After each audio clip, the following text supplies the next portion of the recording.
Welcome to this international conference, tea conference organized by Department of Chemistry.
Good morning, ma'am. Good morning. How are you, ma'am? I'm fine. Good morning. Good evening, sir. Good day. Good morning. Yeah, good. Thank you.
Good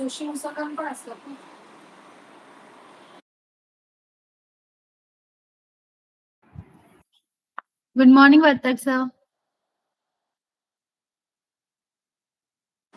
good morning good morning.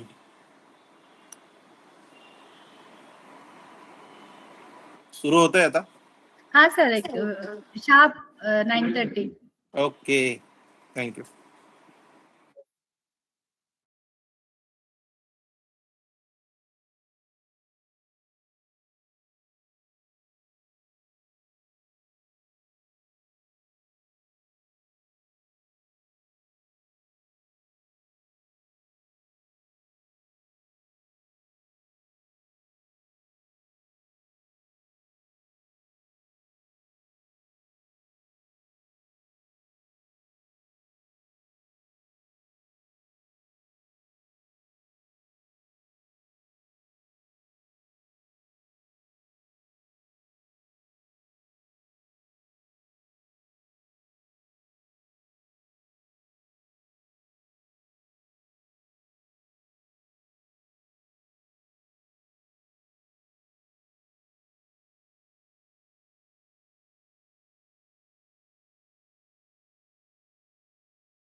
Hello.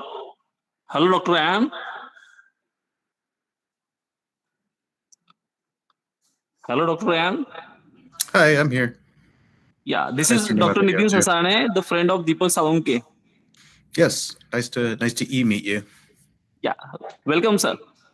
Thanks, appreciate it. So Happy to we be will here. start conference sharp at 9:30. Sure, sounds good. Okay, I'll okay. just Thank you, sir. hang out and yep, I'm waiting. Bye bye.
Good day, Professor. I'm here. Nice to see you. Yes. Welcome, sir. Welcome. This is Principal Ganesh Thakur. Yes, it's a pleasure to be here with you all. So, Yeah.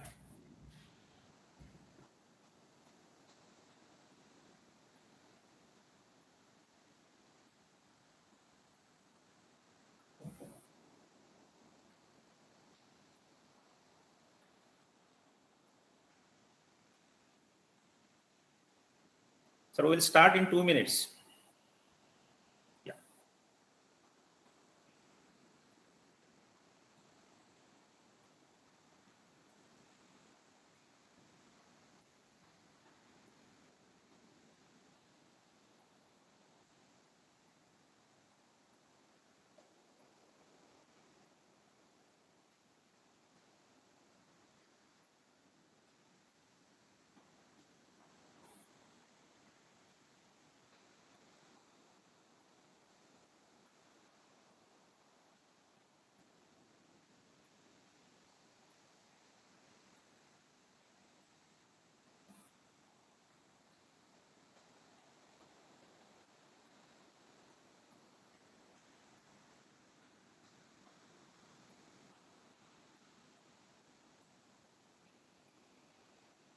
So you will be sharing your presentation?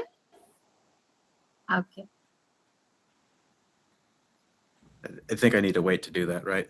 Yeah. The introduction and everything. So, Okay.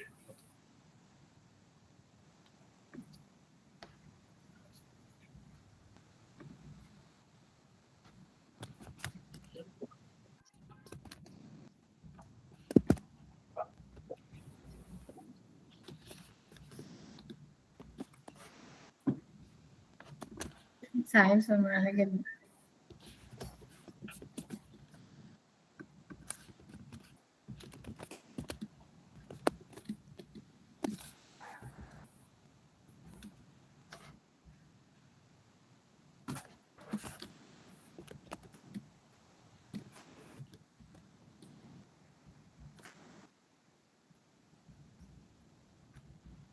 Dr. Sasani. Honorable. Yes, sir. Yes, Has sir. already joined. Huh? We'll start at right time. Okay, sir. Yeah. Yeah.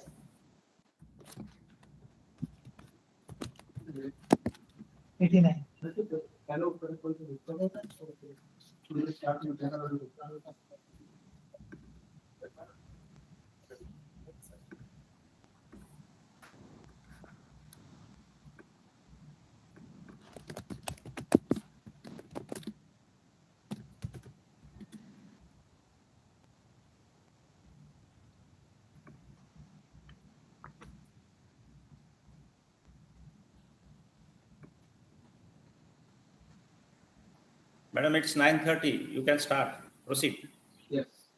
Yes, sir. A very good morning, respected dignitaries, eminent speakers, faculty members, researchers, and dear participants. I, Dr. Leena Mishram, feel honored to welcome you all to this one-day International E-Conference on Advances in Organic Synthesis and Medicinal Chemistry, organized by Department of Chemistry in association with Internal Quality Assurance Cell of Rayat Shikshan Sanstha's Mahatma Phule Arts, Science and Commerce College, Panvel. Our institution is accredited with NAC A+ grade and honored with Best College Award by University of Mumbai. We are privileged to host this prestigious academic event with eminent scholars joining us from India as well as abroad. With great honor and pride, I extend a warm welcome to our esteemed keynote speaker, Honorable Dr. Ryan Altman, Professor and Acting Associate Dean for Research, Department of Chemistry, Purdue University, USA. Sir, we are truly privileged to have you with us today, and we sincerely look forward to learning from your vast academic and research experience. We are equally delighted to welcome our distinguished resource person, Honorable Dr. Naresh Kumar, Professor and Scientist at University of New South Wales, School of Chemistry, Sydney, Australia. Sir, it is indeed a privilege to have you with us. We are confident that your expert address will provide valuable insight and inspire our participants. It is my pleasure to welcome our Honorable Principal, Dr. Ganesh Thakur, sir, an eminent academician and former Secretary of Rayat Shikshan Sanstha. Sir has always encouraged and supported the organization of such academic events and conferences at our college. I also acknowledge the presence of our respected Vice Principal, Professor Gauri, and Dr. R.P. Matre, sir, whose guidance has been instrumental in successful planning and organization of this e-conference. A special word of appreciation goes to the organizing team, particularly Professor Lakshman Gauri, sir, Head of Department of Chemistry and convener of today's e-conference, Dr. Nitin Sasane, co-convener from Department of Chemistry, Dr. Pramod Thakur, sir, organizing secretary, Mr. Sopan Gove, Head Department of English and IQAC coordinator, along with all the faculty members of chemistry of the organizing department and the technical team for their meticulous planning and efforts in ensuring the smooth conducting of this international e-conference. I also extend a warm welcome to all the heads of department, academicians, professors, researchers, colleagues, and participants joining us from various institutions. Your active presence truly enriched this academic forum, and we are delighted to have you all with us today. The theme of today's conference, that is Advances in Organic Synthesis and Medicinal Chemistry, reflects the rapid progress taking place in modern chemical science, particularly in the design, development, and synthesis of new organic compounds with therapeutic and industrial applications. Organic synthesis form a backbone of pharmaceutical research, material science, and biotechnology. It enables scientists to construct complex molecules with precision, efficiency, and sustainability. With continuous innovations in catalytic methods, green chemistry, and synthetic strategies, this field is evolving at a very extraordinary pace. Medicinal chemistry, on the other hand, plays a vital role in drug discovery and development. Through structured base drug design, molecular modeling, and bioactive compound development, medicinal chemistry contributes directly to improving human health and quality of life. In today's global context, where health challenges, emerging diseases, and environmental concerns are growing, this theme becomes more efficient.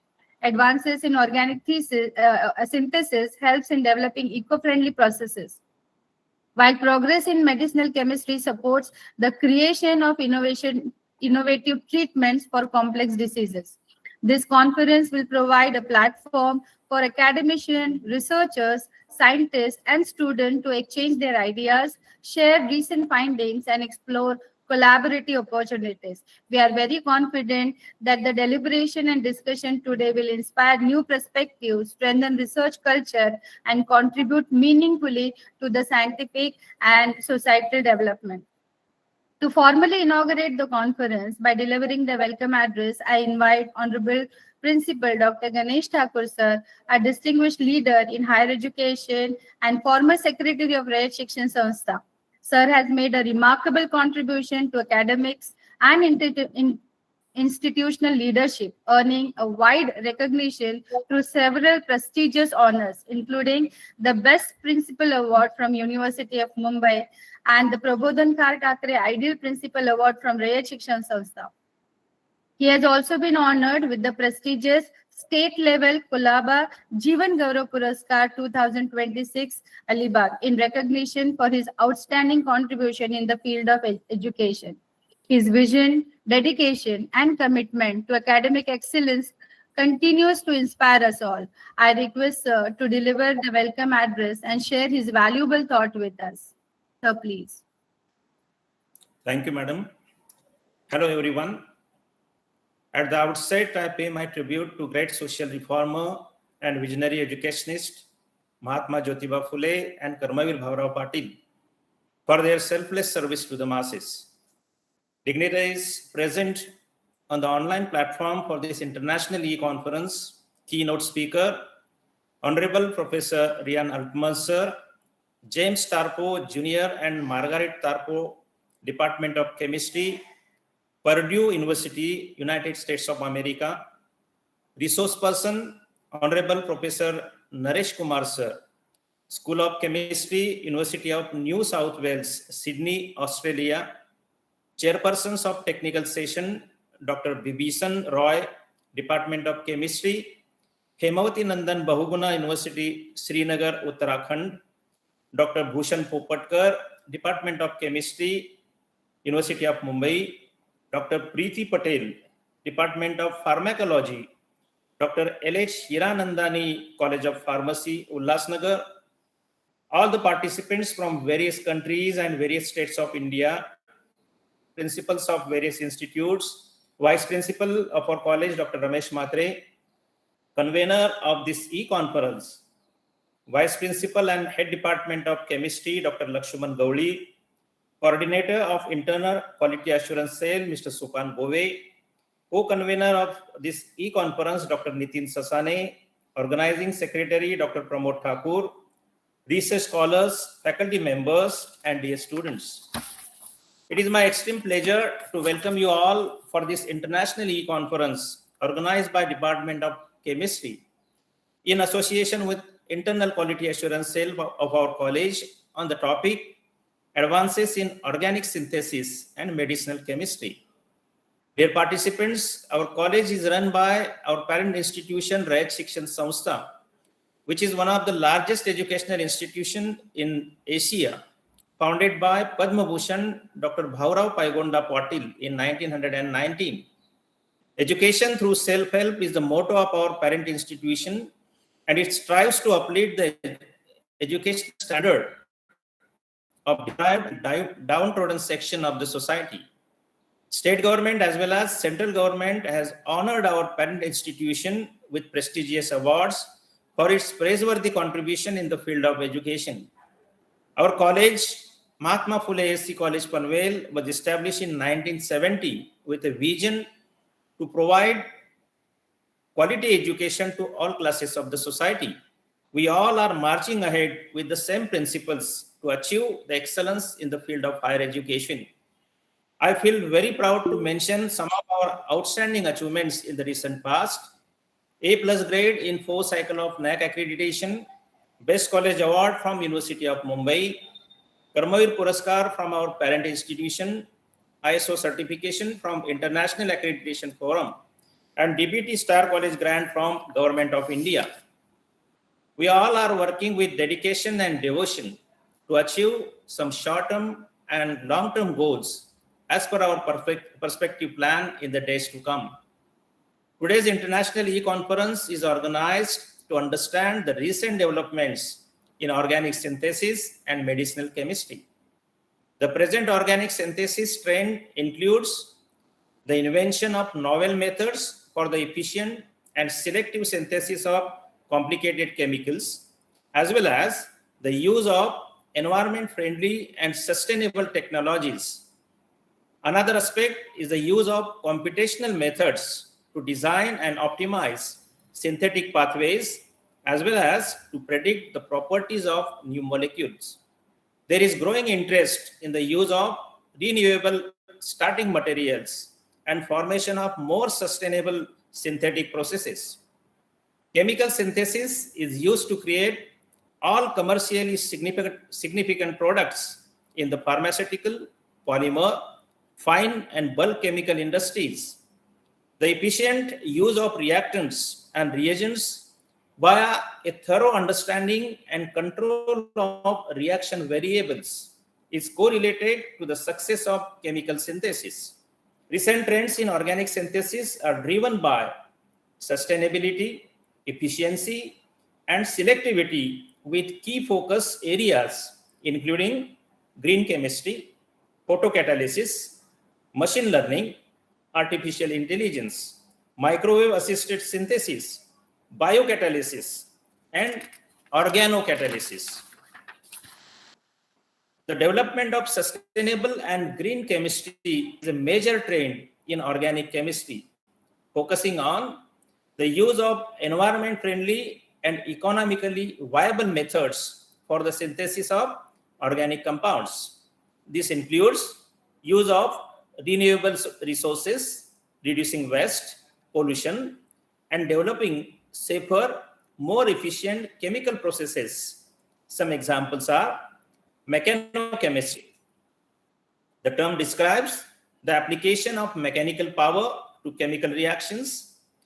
The mill reactor's friction and banging of the spheres produces high temperature microsites that encourage the substrate bonds to break and new bonds to form, producing the desired result. Mechanochemistry offers several advantages over traditional solution-based methods, especially in terms of environmental and safety considerations. Microwave-assisted synthesis is a technique that uses microwaves to accelerate chemical reactions. This technique reduces the amount of energy required for drug synthesis and can also reduce reaction times and improve yields. Microwave-assisted chemistry has evolved into an indispensable tool in all fields of synthetic organic chemistry, including solvent-free and water-mediated processes.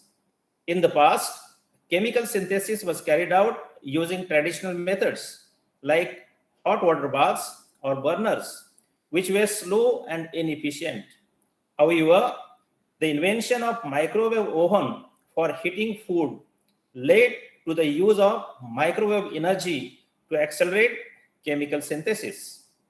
Microwave irradiation produces distinct thermal effects that are extremely advantageous for chemical synthesis, and it is based on the efficient heating of materials via dielectric heating effects. This method of heating produces homogeneous and selective heating, faster reactions, less byproducts, and higher yields. Photocatalysis synthesis is a chemical reaction that occurs when photocatalyst is used to facilitate a chemical reaction through exposure to light. The use of photocatalysts can provide numerous benefits such as chemical and physical stability, low cost, and environment friendliness. It can also be a clean and renewable energy source. Medicinal chemistry is an interdisciplinary field centered on the discovery and advancement of new drugs. It involves the synthesis and design of compounds with the goal to identify novel therapeutics that can be used to treat a variety of diseases. The importance of medicinal chemistry in drug synthesis lies in its ability to create compounds with improved pharmacokinetic and pharmacodynamic properties, as well as enhanced selectivity and reduced toxicity. There is growing trend towards the development of more effective drugs with less side effects, utilizing organic chemistry techniques such as combinatorial chemistry, high throughput screening, and molecular modeling. Machine learning and artificial intelligence are also becoming more essential in organic chemistry, particularly in drug design and material research.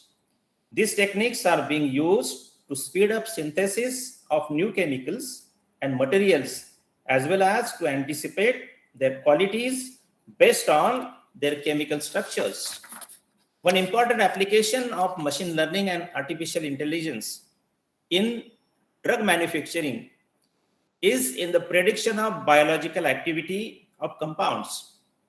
By examining massive data sets of chemical and biological data, machine learning algorithms are capable of detecting patterns and relationships between the structure of a molecule and its biological activity. This can help medicinal chemists to design new compounds with improved activity profiles or to optimize the properties of existing compounds. Another application in drug synthesis is in the prediction of the pharmacokinetic properties of compounds. By analyzing the data on absorption, distribution, metabolism, and excretion of compounds, machine learning algorithms can predict how a compound will behave in the body and help to identify potential safety concerns. Machine learning and artificial intelligence can also be used to predict the safety of compounds, particularly their potential for toxicity. By analyzing large data sets of toxicity data, machine learning algorithms can predict the toxicity of new compounds before they are tested in animals or humans. This can help to reduce the need for animal testing as well as reducing the risk of toxicity in clinical trials. I am confident that the keynote speaker and the resource person will enrich us with their expertise on the theme of the conference. Before I conclude, once again, I welcome you all for your outstanding response to this international e-conference and express my sincere gratitude towards Honorable Professor Rian Altman sir, Honorable Professor Naresh Kumar sir, and chairpersons of the technical session for accepting our invitation of this e-conference. Thank you very much. Thank you, sir. Thank you so much for your inspiring words and setting a thoughtful and motivating tone for today's conference. Now we move on with the next session. That's the keynote address. I invite Professor Dr. Lakshman Gauri sir, Head Department of Chemistry, to introduce our esteemed keynote speaker. Good morning, respected dignitaries, distinguished guests, fellow researchers, and dear participants. It is a great privilege and honor to introduce our keynote speaker for this international e-conference, Professor Ryan Altman, an eminent scientist, leader in the field of medicinal and organic chemistry. Professor Altman currently serves as Professor of Medicinal Chemistry and Molecular Pharmacology and holds and Dignity Chair in the Pharmacy at Phule University, one of the world's leading research institutions known for excellence in science, technology, and innovation. Sir has joined the Department of Medicinal Chemistry at the University of Kansas as an assistant professor and after promotion to associate professor in 2017. His group moved to Phule University to join the Department of the Medicinal Chemistry, Molecular Pharmacology, and the Department of Chemistry in 2020. Professor Altman has made outstanding contribution to medicinal chemistry, chlorine chemistry, and modern drug discovery. His research focuses on developing innovative chlorination strategies that improve drug stability and therapeutic effectiveness. His work significantly contributes to next generation pharmaceutical and neurotherapeutic development. He has an exceptional research record, having authorized more than 70 high-impact peer-reviewed research publications with over 5,000 global research citations and an H-index of over 40, reflecting the strong global and impact recognition his scientific contribution. Professor Altman had recipient of the several prestigious international awards and honors, including the NSF Career Award from the National Science Foundation, one of the most prestigious recognition for early career scientific excellence. The Chemistry Journal Award awarded to highly promising young scientists in the chemical sciences. Additional recognition for research innovation, academic excellence, leadership, and in the pharmaceutical sciences. Beyond research, he is highly respected educator, mentor, guiding PhD scholars, postdoctoral researchers, and young scientists, thereby shaping the future generation of global scientific leaders. He is also an invited keynote and plenary speaker at many international scientific conferences and is actively involved in global collaborative research initiatives bridging chemistry, biology, and medicine. Today, we are truly fortunate to have such a distinguished scientist, researcher, and thought leader among us. His work continues to inspire major advancement in medicinal chemistry and global drug discovery research. Ladies and gentlemen, on behalf of Mahatma Phule, Arts, Science and Commerce College, Panvel, and our parent institute, Shikshan Sanstha, I extending a very warm welcome to our keynote speaker, Professor Ryan Altman. Thank you. Now I request Professor Ryan to continue session. Thank you very much for the introduction. I'm happy to be here and to be working with everybody today. It's a late night over here, but I think it's worth it for the scientific discourse. I'll go ahead and just share my slides now. Those should have popped up.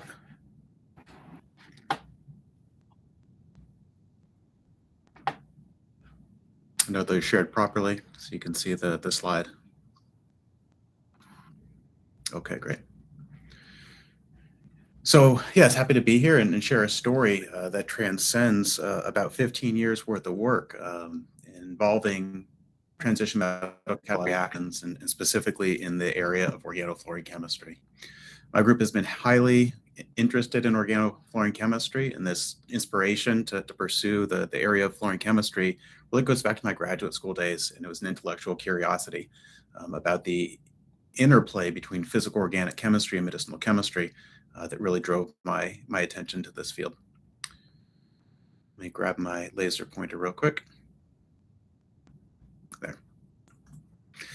So it turns out that fluorination is an important strategy for medicinal chemistry because the physical chemical base imparted by fluorinated structures influence the behavior between the chemical matter and the biological enzymes, the distribution of compounds throughout the body, and they influence the drug-like metrics that are used in decision-making for medicinal chemistry purposes. And because of these perturbations, there's a need for synthetic organic transformations to access target fluorinated molecules with the goal of improving human health. Fluorination itself is a challenging area in which there are historically a variety of harsh reagents that are used in this field. I'll show you a subset of those in part of the talk. In other cases, fluorinated substrates display perturbed reactivity, so they might resist simple reactions. In other cases, the perturbations imparted by fluorine might enable new reactivity that are not present in the non-fluorinated substructures.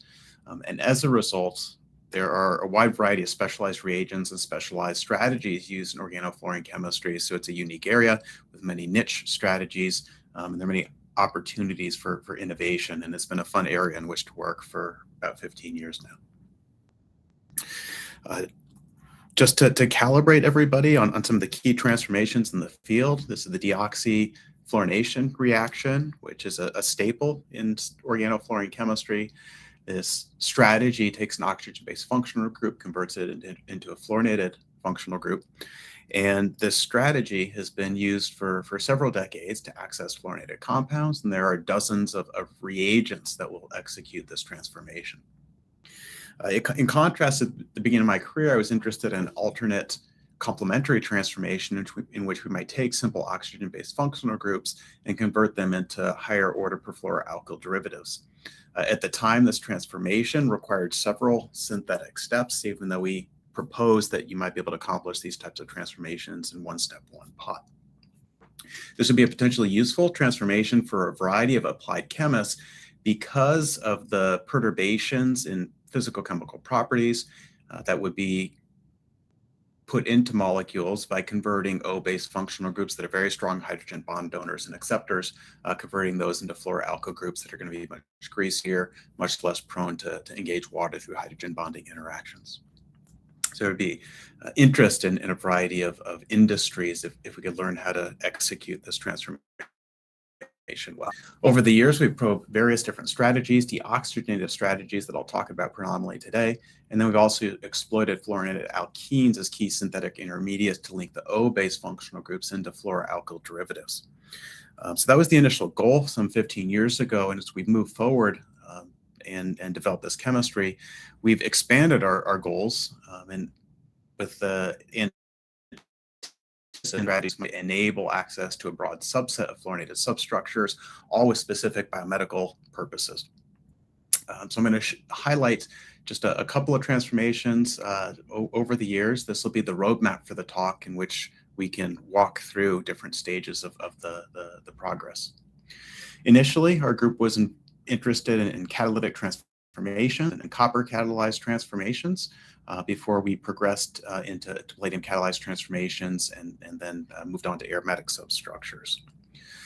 I'll note that there's a difference, there's a gap in the timeline here. You can see many of these transformations initially published in about 2013 to 2019. You'll see that then there's a gap and a jump. And that gap and jump comes from COVID, when things were shut down for some time. We had time to go back to the drawing board. We had time to brainstorm new transformations. And ultimately, we switched our goals from CsP3 hybridized carbon CF3 bonds to CsP2 hybridized carbon CF3 bonds. So I'm going to really start the talk down here in some of the recent work and then work backwards. We'll talk about this transformation first. So as I mentioned, this transformation had been proposed before COVID. This is written down in a conference notebook from 2018. How would one convert a phenolic substructure into a trifluoromethylarine? This is one of the most common fluorinated substructures in medicinal chemistry and agricultural chemistry. So there are many potential applications of this types of transformation. We did have experience with this net transformation from the medicinal chemistry perspective on the dextromethorphan scaffold. This is an FDA-approved therapeutic. The phenolic hydroxyl group can get triflated, and then a uroborylation will generate the C-boron bond, and subsequently the use of John Hartwig's trifluoromethylator reagent would convert the carbon-boron bond to this carbon CF3 bond. Ultimately, this is a three-step process that occurs in 35% yield. It's sufficient to deliver medicinal quantities of this product, which can be tested in biological assays. Nonetheless, the three-step procedure was suboptimal, and so we continued to think about this transformation for some years. Now, in order to make an impact in this field towards accessing aryl CF3, we need to be cognizant of the other important transformations that are used in industry and in medicinal chemistry settings to access these carbon CF3 bonds. Swart's method is available. You use a strong oxidant in harsh conditions. This requires very specialized reaction conditions to access the CF3 group.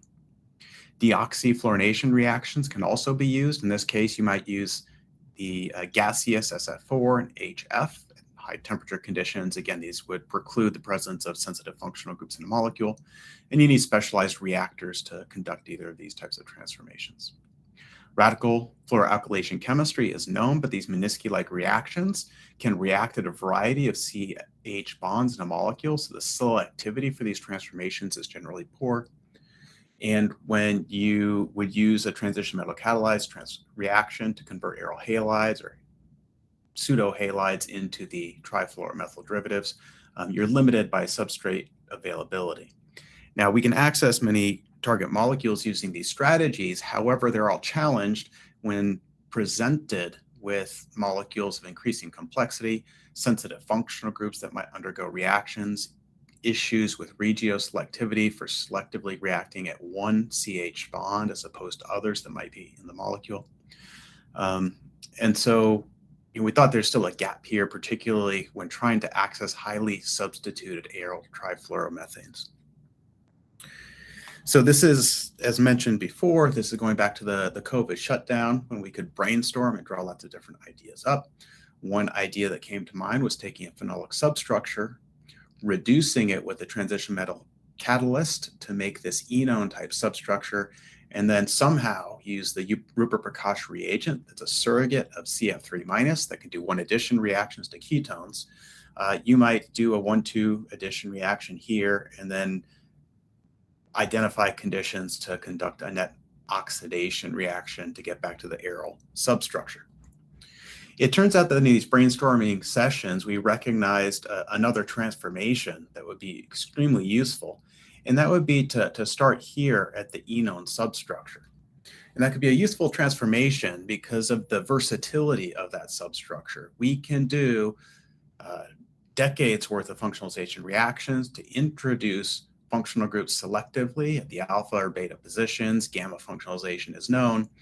And with the vast array of functionalization reactions, we can dial in, tune in selectively a variety of functional groups. After installing the functional groups, then we need a selective strategy for introducing the CF3 group and then oxidizing, and this became a goal. How do you conduct this transformation? right here. I think somebody is trying to ask a question. Is that right?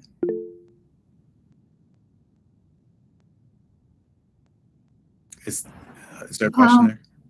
So we will take the question at the end of the session if there are any. So please continue. Okay, sure. So this transformation here was unknown, and the transformation that we focused on developing. The main bulk of this work was conducted by Pankaj. He took this from a first-year grad student sitting at home brainstorming and developed most of the chemistry. Others have contributed also over the last couple of years. So I can summarize about 2 years worth of graduate work on one slide. This was a lot of work to get the reaction to what I'm showing here. But ultimately, the first solution involved a 1,2 addition reaction with the Rupert-Prakash reagent to introduce the carbon CF3 bond that generated a diastereomeric mixture of both the alcohol and the silyl ether, which were both isolated and characterized. However, we could take the crude mixture of these four products and subject them to PTSA-DDQ under thermal conditions and generate near quantitative yield of the aryl trifluoromethane. This is a one-pot transformation. We're in DCB here, we're in DCB there. This is a one-pot, one-day reaction. Now, this reaction benefits from the presence of a stabilizing group here on the cyclohexane ring. That stabilizing group stabilizes cationic or radical intermediates that might be present in this oxidation step. In the absence of such a stabilizing group, that oxidation reaction doesn't work. So for this substrate here, that bears a T-butyl group at the 4 position relative to the ketone. The 1,2 addition reaction works perfectly fine. We get the diastereomeric mixture of both the alcohol and the ether, but subjection of the substrate to PTSA-DDQ at 140 degrees does not aromatize the product. We are left with this mixture here. There's no conversion in this case. Now, just to demonstrate how important the stabilizing group is, this is a really nice example here from C.J. Lee's group. The goal of this is to demonstrate how much the CF3 group deactivates the ring against oxidation. Okay, so that's what I'm trying to show here. So this cyclohexanone substrate undergoes the 1,2 addition reaction. You can see the magnesium hydroxide salt here. And under oxidation conditions with DDQ, the reaction proceeds under reasonably mild conditions. Presumably, it involves formation of the styrene and oxidation. In this case, that reaction occurs under mild conditions because the aryl group is stabilizing towards those intermediates that I showed before. In contrast, the CF3 group deactivates the ring system such that it doesn't oxidize under mild conditions. Okay. So ultimately, we needed a different set of conditions to promote the oxidation of the non-activated substrate. The second generation solution is shown here. The Rupert-Prakash reagent, again, is used for the 1,2 addition reaction, and then the use of SOCl2 pyridine eliminates the hydroxyl group, and we get to a trifluoromethyl alkene. Subsequent oxidation using a combination of NBS and AIBN generates the products in reasonable yield. We did develop a third generation system also in this same paper. In this case, we'll use the 1,2 addition elimination strategy to generate this final CF3. And in this case, we'll use PTSA-DDQ from this intermediate to oxidize the stabilized substructure here. So we have 3 sets of conditions, A, B, and C. I'll just be using those terms. If you don't remember which is which, it doesn't matter right now. This is published, and you can look up which condition specifically works for which substrate later on. So as mentioned in the introduction of the talk, I've indicated that the fluorinated substrates many times have perturbed reactivity, and hopefully you saw that. The CF3 group on the alkene really resists the oxidation step, and you need different strategies for promoting that oxidation. I'm highlighting that here, summarizing it again. If you have a stabilizing group around that alkene, the oxidation occurs under mild conditions.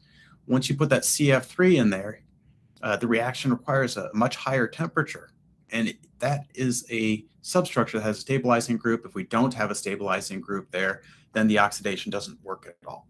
So certainly, in particular, when comparing these two examples, that CF3 group is really, really changing the physical chemical properties of that substrate and resist oxidation. Okay. And in this case, that's where we need to use the NBS-AIBN reaction conditions to promote the oxidation. And so that goes through a radical intermediate. So in follow-up work, we use computational studies to better understand why the oxidation reactions don't occur with certain substrates and with certain substituents on the substrates. Okay, so that's summarized in a different paper over here, and it's a heavy computational paper. I'm summarizing a lot of work on one simple slide here. The CF3 group resists reactive intermediates that would be cationic in nature. So DDQ is known to react with some substrates by a hydride abstraction mechanism, which would reveal these types of cationic intermediates, and CF3 does not like that. Additionally, you can envision a single electron oxidation. That's something that DDQ can do and electrochemical reactions can do. That single electron oxidation also generates cationic intermediates, and those resist oxidation. The CF3 group itself deactivates the substrates against that process. In cases where you have a group on the ring that stabilizes the reactive intermediates, you can get away with using the DDQ. You can do hydride ion abstraction. And we did some calculations suggesting that that process is feasible if you have the right group. However, if you change the with an cleavage of the CH bond, the energy differences for that abstraction are reasonable. And you can rip off those CH bonds, get to these intermediates, and that'll initiate the oxidation. And that's where you get the NBS-AIBN conditions that work well. Okay, so thinking about the radical intermediates and how the CF3 group perturbs those reactive intermediates was really important for this transformation. So the three reaction conditions I mentioned before function well for a variety of functional groups that are useful for medicinal chemistry purposes, for accessing agricultural chemicals and or things you might find on materials. So you can see common functional groups, halides that can be used for further synthetic elaboration. Ethers, amines are tolerated.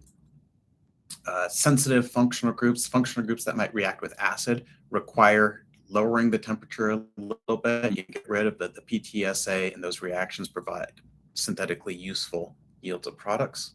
Orthosubstitution is also tolerated in these transformations, and that can be difficult for transition metal catalyzed reactions. There's also no reason by radical functionalization chemistry you would be able to react CF3 dot at this hindered position.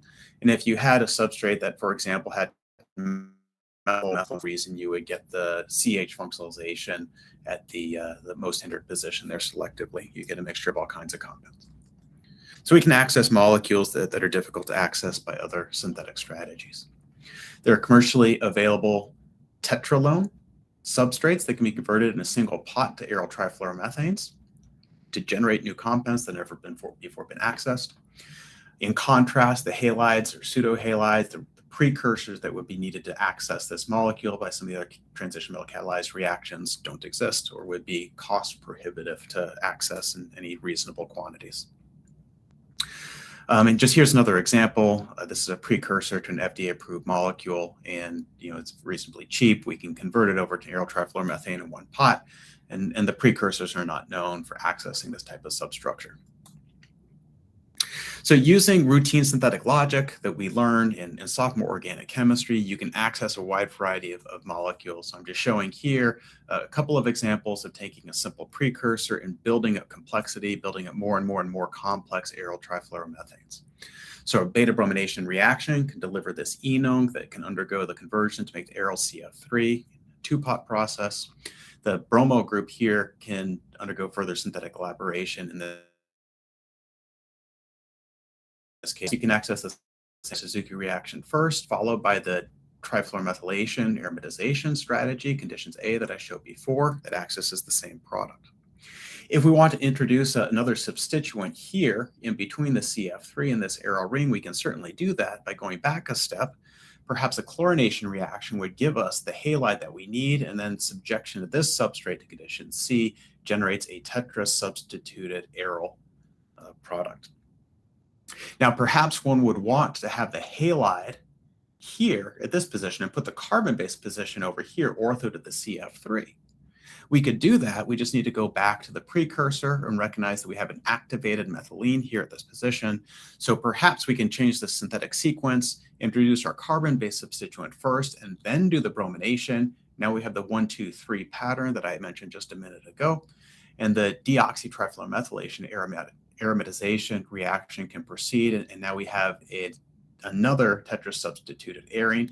In this case, the carbon and the halogen substituents have been reversed relative to this example here. So there are many opportunities for you to use routine synthetic organic logic to build up enones that can then undergo the conversion to the aryl trifluoromethanes. So I've suggested this transformation here, taking cyclohexanones and enones and functionalizing them, decorating them selectively before converting them over to the aryl trifluoromethanes. However, there are plenty of other reactions that can access these types of precursors. We have annulation reactions, there's Birch chemistry, and perhaps I can just comment on a couple or show a couple of examples of these annulation reactions and how we can build up molecular complexity through these types of transformations. So here's a palladium catalyzed net 4+2 annulation reaction that generates a 1-2-3 substitution pattern with exclusive regio control. Subsequent subjection of this to the trifluoromethylation aromatization sequence delivers the tetrasubstituted arene with perfect control of the regiochemistry of the substituents. Here's a 5+1 annulation reaction using a cobalt-based catalyst to put this 1-2-3 triaryl substructure together, and then we convert that over to the aryl trifluoromethane in a 2-pod sequence. This demonstrates the tolerance of nitrogen-containing heterocycles that can complicate transition metal catalyzed transformations. There are enones natural products, and so this is a very simple natural product that has an enone substructure. We can add complexity to the substructure, in this case, doing a Michael addition reaction to introduce a new carbon-based substituent here, and then subject that to the fluoroalkylation aromatization conditions to generate the tetrasubstituted arene again. And here's an example of a pentasubstituted arene, again, building more and more complexity with regio control. So you can see that we do an annulation reaction. It's not transition metal catalyzed. This is just old school chemistry. And then in one pot, convert this over to the aryl trifluoromethane. So there's no shortage of products that you can access. It's just up to your creativity to set up the substrate properly. At this point, I'll argue that this strategy can be extrapolated to other fluoroalkyl groups. So I'll just show a subset of transformations here in which we change the fluoroalkyl nucleophile to other substituents. And then we'll use conditions related to those that I've already shown to do the trifluoromethylation and aromatization.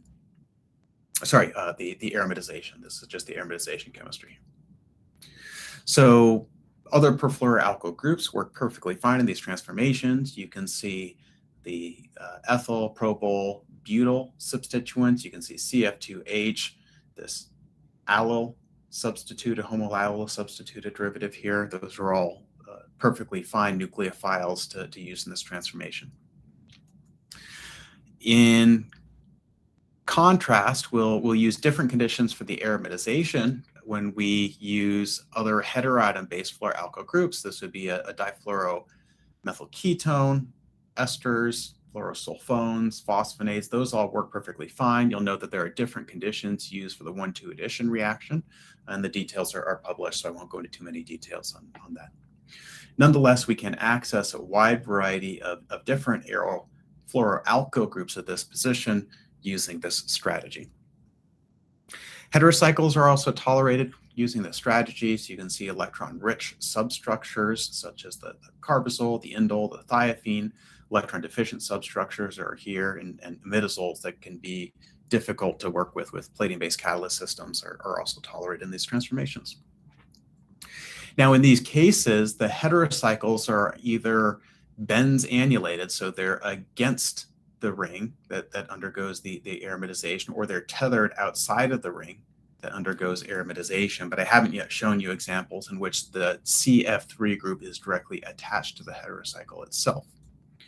So in order to get those reactions to work, here's the schematic. We're going to take some type of a heterocyclic precursor, decorate it with substituents, then we'll do the 1,2 addition reaction to make the trifluoroethyl alcohol substructure, eliminate and oxidize. The problem with this transformation is that the TMSCF3 will deprotonate these NHs, and in some cases you might get a difluorocarbene insert into that NH. You might get an NCF2H, and that's not what we're looking for here. We're looking to have a 1,2 addition reaction of a CF3.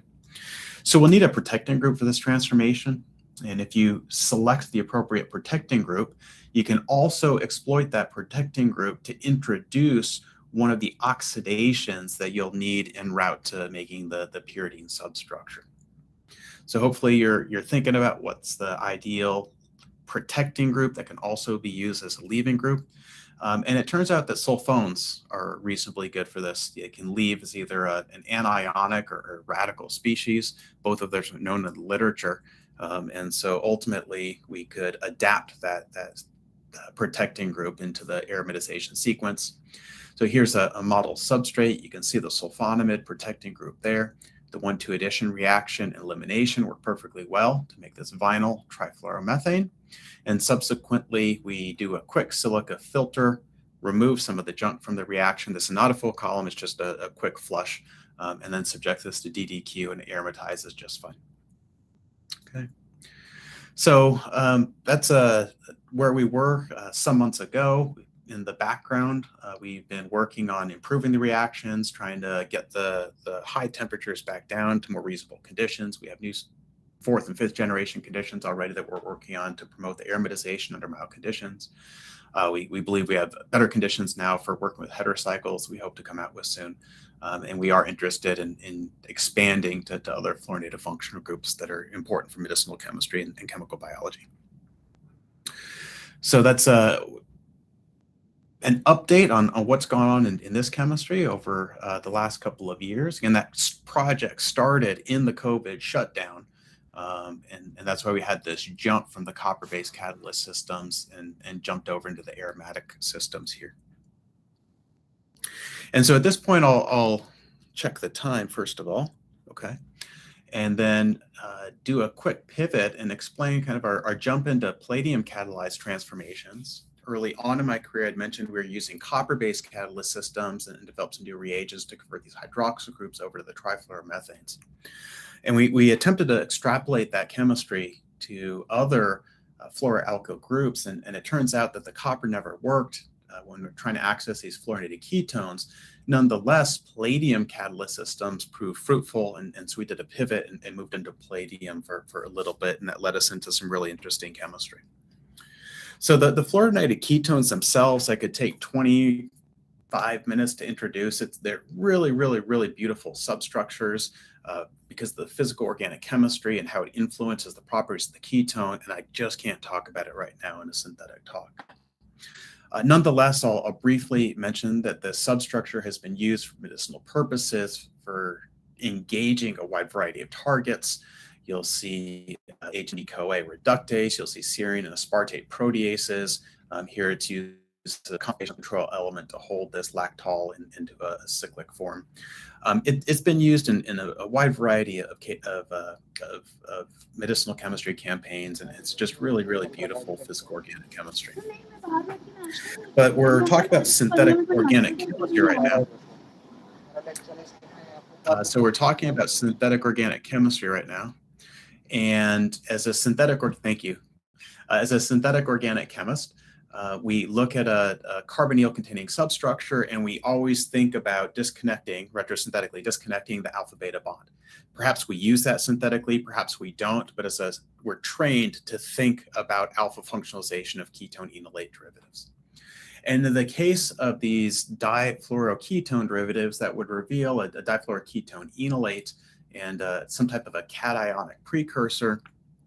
And it seems on paper like it would be a good disconnection. However, this is a tricky disconnection to the Phule reaction is tricky to execute for two reasons. So the first reason is that it's tough to make the appropriate enolate.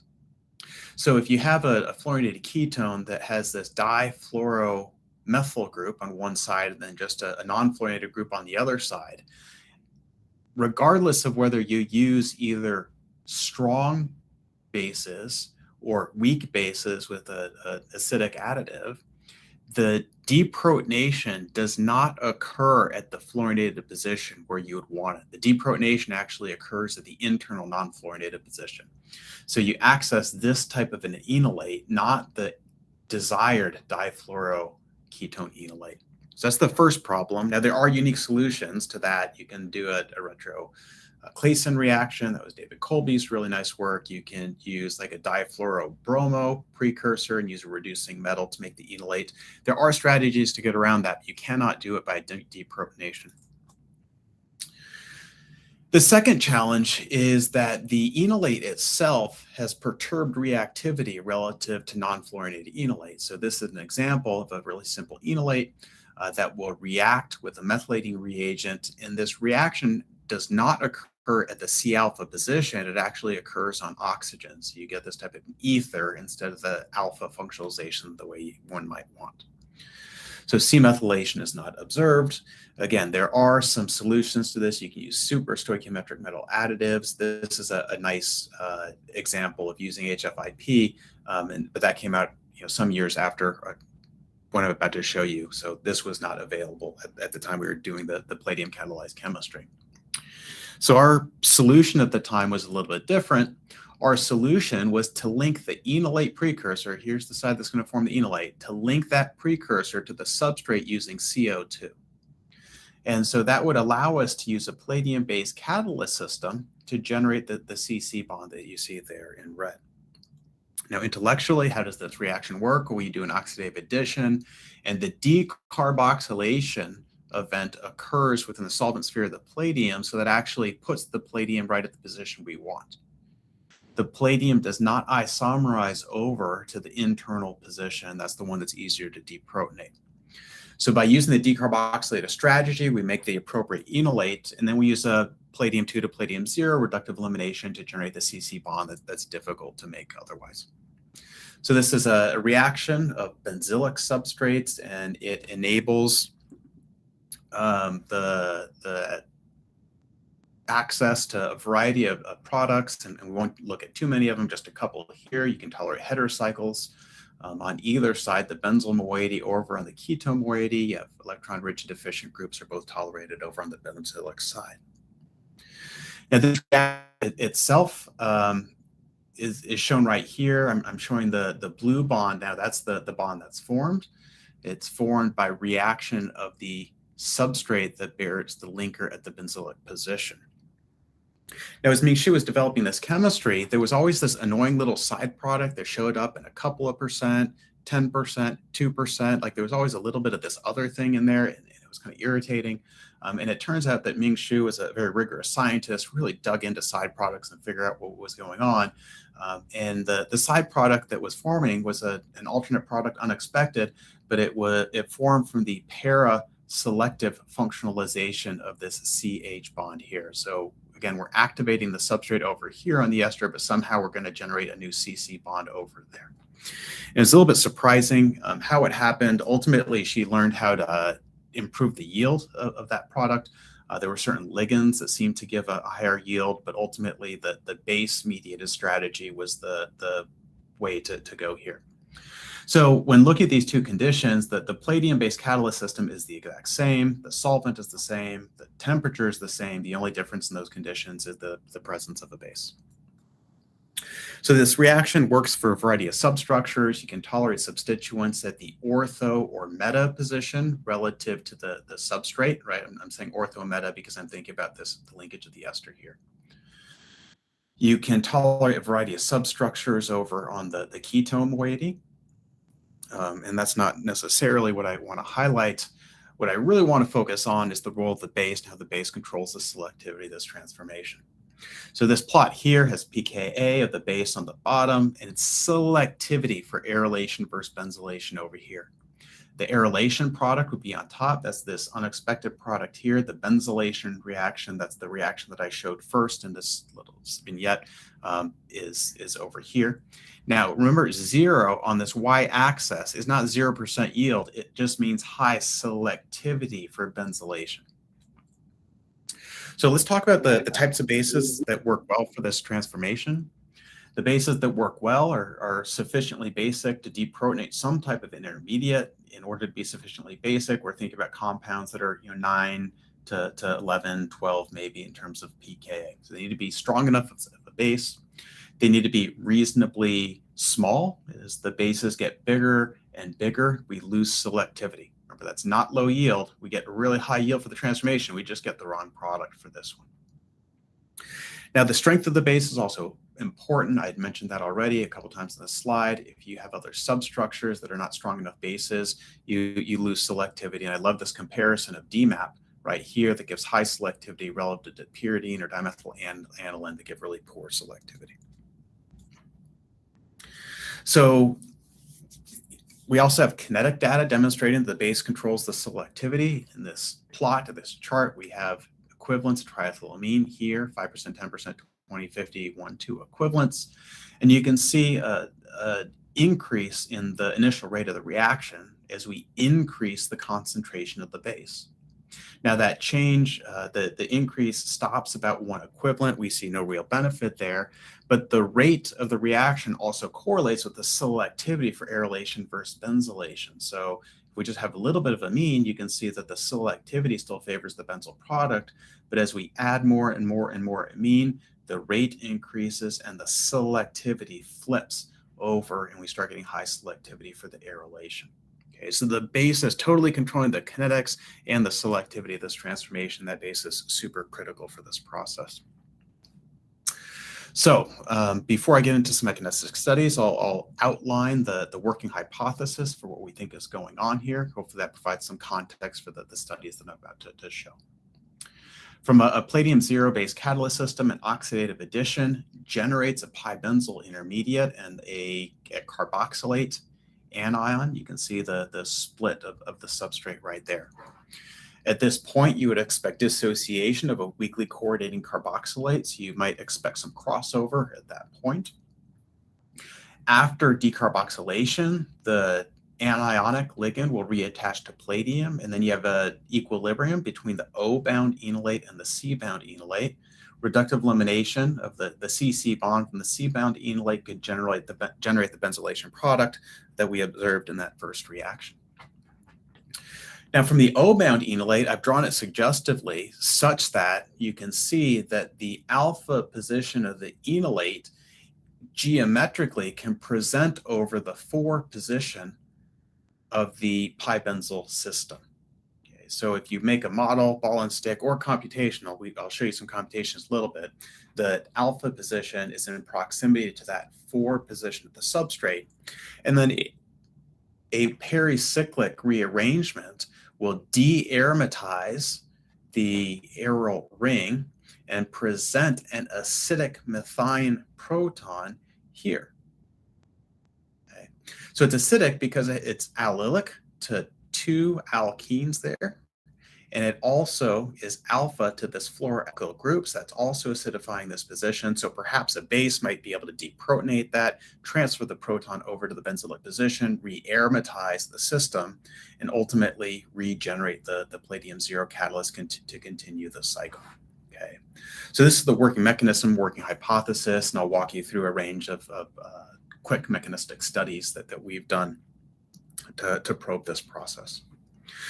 The first study really is to probe the crossover here at this step. So we'll do a classic crossover experiment in which we have a labeled benzyl substrate, and then we've labeled over here the ketone substrate. If there's dissociation, you'd expect full crossover, and statistically, that's what we see. You see crossover, all 4 products in basically equal amount. We also have evidence to argue against palladium hydride or palladium aryl intermediates. This will be a classical deuteration study. We'll run the reaction in the presence of deuteromethanol. Again, if you run the reaction under these conditions and have a palladium hydride or palladium aryl intermediate, you'd expect deuterium to be incorporated onto the aryl ring. And we see none of that. This reaction generates some of the anticipated product, but you also see deuteration here at this position, and that's suggesting that we have some type of an enolate in that reaction.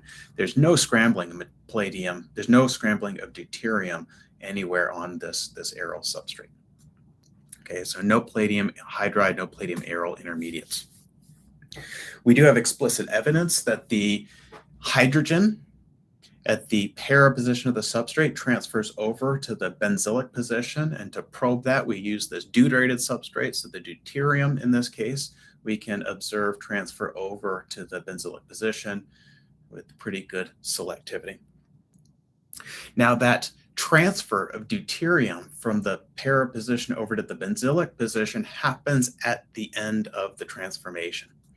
And we have evidence towards that nature. In order to probe this step, we designed an experiment in which we would take a tri-labeled substrate. So you have hydrogen versus deuterium, you have isopropyl versus methanol, and you have hydrogen versus this methoxy group. There are 3 different labels on that substrate. In theory, 2 by 2 by 2, you could have 8 different products if everything crosses over and everything scrambles. And the big question here is whether the deuterium will scramble away from this isopropyl group. We already know from the previous slide that the isopropyl hydrogen, like the red here and the blue here, we know those are going to cross over. So the real question here is, does the deuterium ever leave the substrate that bears the isopropyl? And it turns out that it doesn't. Instead of 8 different products, when we run this reaction, we get 4 products. Combinations are shown here. The most important thing is that the isopropyl is always bound to the substrate bearing the deuterium. The isopropyl is bound to the substrate bearing the deuterium. The deuterium deprotonation and transfer over to the benzylic position happens at the very end of the reaction. Okay, so that's really critical. So Paul Chung was a great collaborator, computational chemist, and he and a couple of his works, his students worked on probing the mechanism computationally, and those computations do support the working hypothesis that I showed before. So first, let me argue that there is no thermodynamic control for this reaction. The arylation product is equal energetic to the benzylation product, and so there's no reason to believe that there's dynamic control. I suggested early on that the O-bound and the C-bound enolates were in equilibrium. You could access either one of those, and within computational error, those are equal energetic. So there's no reason to believe that there's preference for one of those versus the other. Now, the reductive elimination transition area is about 28 kcal per mole. You can see that there calculated. For those inorganic chemists and inorganic metallic chemists that love little nuances, this precursor here has a slippage to this eta 2 coordination mode, kind of unique. And then the C alpha C benzyl bond can form right there. And there's your reductive elimination product. Now, from the O-bound enolate, the transition state for reductive elimination through that pericyclic mechanism is 24 kcal per mole. And interestingly, the dearomatized intermediate is about 11.5 kcal per mole. So even in the reaction where it generated the benzylic intermediate, it's actually lower in energy to do this dearomatization. But in the absence of a route out of this intermediate, the reverse reaction occurs, and so we can sample both of these intermediates and ultimately go back and make the benzylated product. In the presence of a base of appropriate strength, we have an opportunity to re-aromatize. So modeling this reaction with trimethylamine, deprotonation and re-aromatization occurs with an energy barrier of 26.5 kcal per mole. So we have a 1 kcal per mole energy difference here, and that reaction with trimethylamine seems to favor the arylation product. In contrast, if you use a base that is insufficiently basic, such as pyridine, that reaction doesn't work. The energy level here for deprotonation re-aromatization is too high, and so the reaction in this case with pyridine would actually favor the benzylation. So the computations support the choice of bases that we're using, and so we like this working mechanism right now. So I'll try to close up in just a couple of minutes here. The reviewers of the manuscript thought this was a fluorine trick. It's unique, it's too niche, and so we needed to go back to the drawing board and figure out how to make this type of a transformation, the base control, a more general process. And in doing that, I had a colleague at the time at KU, John Tunge, fantastic colleague, who had published this transformation here. This is a decarboxylated benzylation of nitrile derivatives using a simple palladium-based catalyst system. You can see the yield, and you exclusively form the C-alpha C-benzyl bond here. We could take his system and use a base, in this case TMG as a base, and switch the selectivity. Instead of making the C-alpha C-benzyl bond, we could switch the selectivity to make the C-aryl C-alpha bond there. You see the selectivity, it's inverted there. These are the exact same conditions that John had used. Slight optimization of the reaction conditions, change to the catalyst system using a slightly different base, provided the air-related product an excellent selectivity. Again, we think this is a mechanism analogous to what I showed you before, in which the palladium template with the nitrile that presents the C-alpha position over the 4 position. The rearrangement process would de-aromatize the substructure and make an acidic methine. And then you just need a little bit stronger base to promote the re-aromatization in this case. Now, these types of products are not necessarily the most interesting, but we're thinking about other ways to use this strategy to make to develop more interesting chemistry. We're currently thinking about other challenges in CH functionalization. So if we tried in this case to do a paraselective CH functionalization of a hydrogen here, it'd be really difficult to do so. There are issues with both chemoselectivity and regioselectivity. In terms of chemoselectivity, the weakest CH bonds that you would anticipate functionalizing are here at the benzoic position. There's a much higher bond association energy for trying to access or functionalize any of the C-aryl bonds. In addition, selectively activating the para position over the statistically more likely meta and ortho positions would be pretty difficult. Right? There's no reason statistically to believe that you could activate this CH bond here. So we borrowed a strategy from Ruben Martin, inspired by some of his work, and thought about this in a different way. Perhaps we might functionalize a soft spot and then transfer that functionalization, transfer that functional group over to the para position. So I'll show you how that works in principle. This is toluene feedstock chemical, very simple molecule. Here's the benzoic position. We can do a simple bromination, photochemical conditions, generate the benzyl bromide. We do a little bit of scrubbing of the system, push the excess HBr into a hydroxide trap. And then in the same pot, throw in a pronucleophile with your palladium-based catalyst system, and we can transfer the functionality from the benzoic position over here to the para position. We've now done a para-selective functionalization of toluene. Now, this product itself might not look like the most interesting. However, with a little bit more synthetic creativity and synthetic elaboration, we can perhaps do another benzylation, functionalization, introduce a heterocycle, and now we're making compounds in the complexity of FDA-approved therapeutics. So there are certainly other things you can do and other functionalization reactions, and so we're just kind of probing this chemistry, and hopefully we can develop some more chemistry with that paradigm in mind. So I've taken you through a whirlwind of transformations. Hopefully you can see the development of a project into a program. Hopefully we can continue to do more impactful chemistry in the future.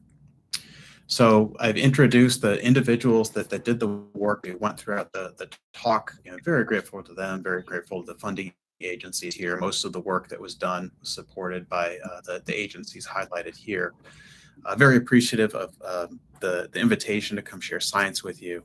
And certainly, I don't know if we have time, but I would be happy to take questions if there is time. So thank you all.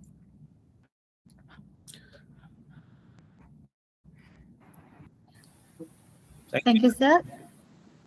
So we'll take few questions if there are any. The participants can ask the questions. So I'm trying to change my screen so I can see participants. Okay. Hi, I'm not sure. Hello, sir. Hi. Yeah, it's a very important talk. You have mentioned about various methodologies. My question is specifically related to your initial work on deoxyfluoroalkylation. So, in your entire work, you have used TMS-CF3 as a substrate for such kind of reaction. Can there be any other alternative substrate for such reaction to introduce CF3 group? The best reagent for 1,2 addition reactions is TMS-CF3. It is by far the predominant one used for that.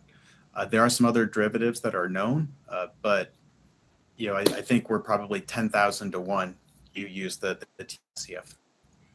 It's a liquid. That's one thing that's great about it. If you try to deprotonate HCF3, HCF3 is a gas. You need to condense it, and it's just trickier to work with. There's some boron-based reagents. Lucas Goosen had published that probably 10 or 15 years ago. But for nucleophilic CF3, that's really the main reaction or reagent. Yes, I hope that answers the question. Any more questions from the participants? We'll encourage if there are any.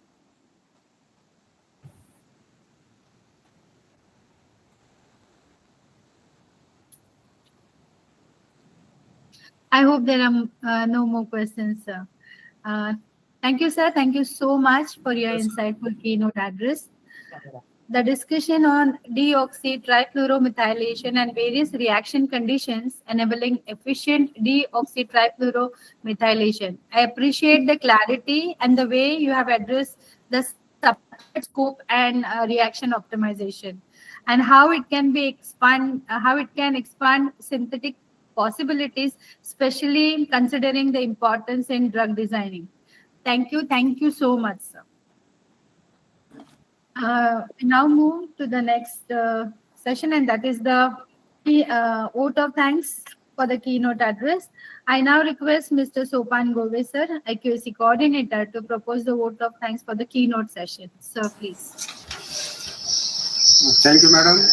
Hello, everyone. Respected chairperson, honored speakers, esteemed delegates, and dear participants here online for one-day international e-conference on advances in organic synthesis and medicinal chemistry 2026. The event is jointly organized by Department of Chemistry and Internal Quality Assurance Cell of Mahatma Phule Arts, Science and Commerce College, Panvel, Maharashtra. It is my privilege and great pleasure to propose vote of thanks at the conclusion of this enriching and intellectually stimulating keynote address by Professor Ryan Altman. I extend our heartfelt gratitude to the esteemed keynote speaker, Honorable Professor Ryan Altman, James Tarpo Jr. and Margaret Tarpo, Department of Chemistry, Purdue University, United States of America, for his kind acceptance of our invitation as the keynote speaker and blessing the occasion with his expertise in the field. We thank you, sir, for sharing your valuable knowledge, insights, and experiences in organic synthesis and medicinal chemistry. Your thoughtful presentation have not only deepened our understanding, but have also inspired meaningful reflection and dialogue. Your enthusiasm and scholarly engagement truly brought life and purpose to this conference. We look forward the ideas, knowledge, and inspiration gained here into our future work and collaborations. I thank you, sir, you once again for setting the tone of this conference with your scholarly keynote address in the context of the theme of this conference. Thank you once again. Over to you, madam. Thank you, sir. I now invite Dr. Pramod Thakur, Associate Professor in Department of Chemistry, to introduce our resource person.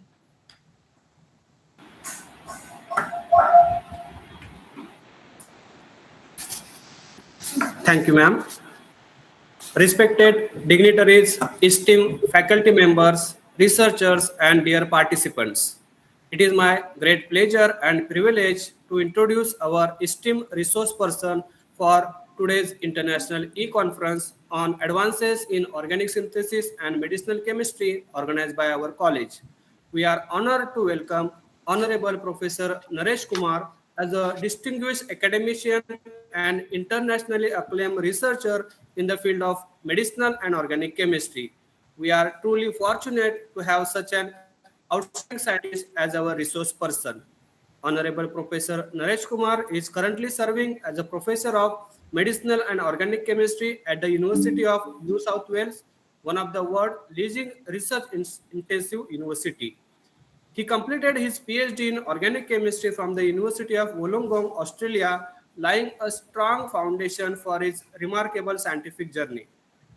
Honorable Professor Naresh Kumar has established an outstanding global reputation for his remarkable contributions to the design and synthesis of bioactive molecules in organic synthesis, medicinal chemistry, natural product chemistry, and biomaterials.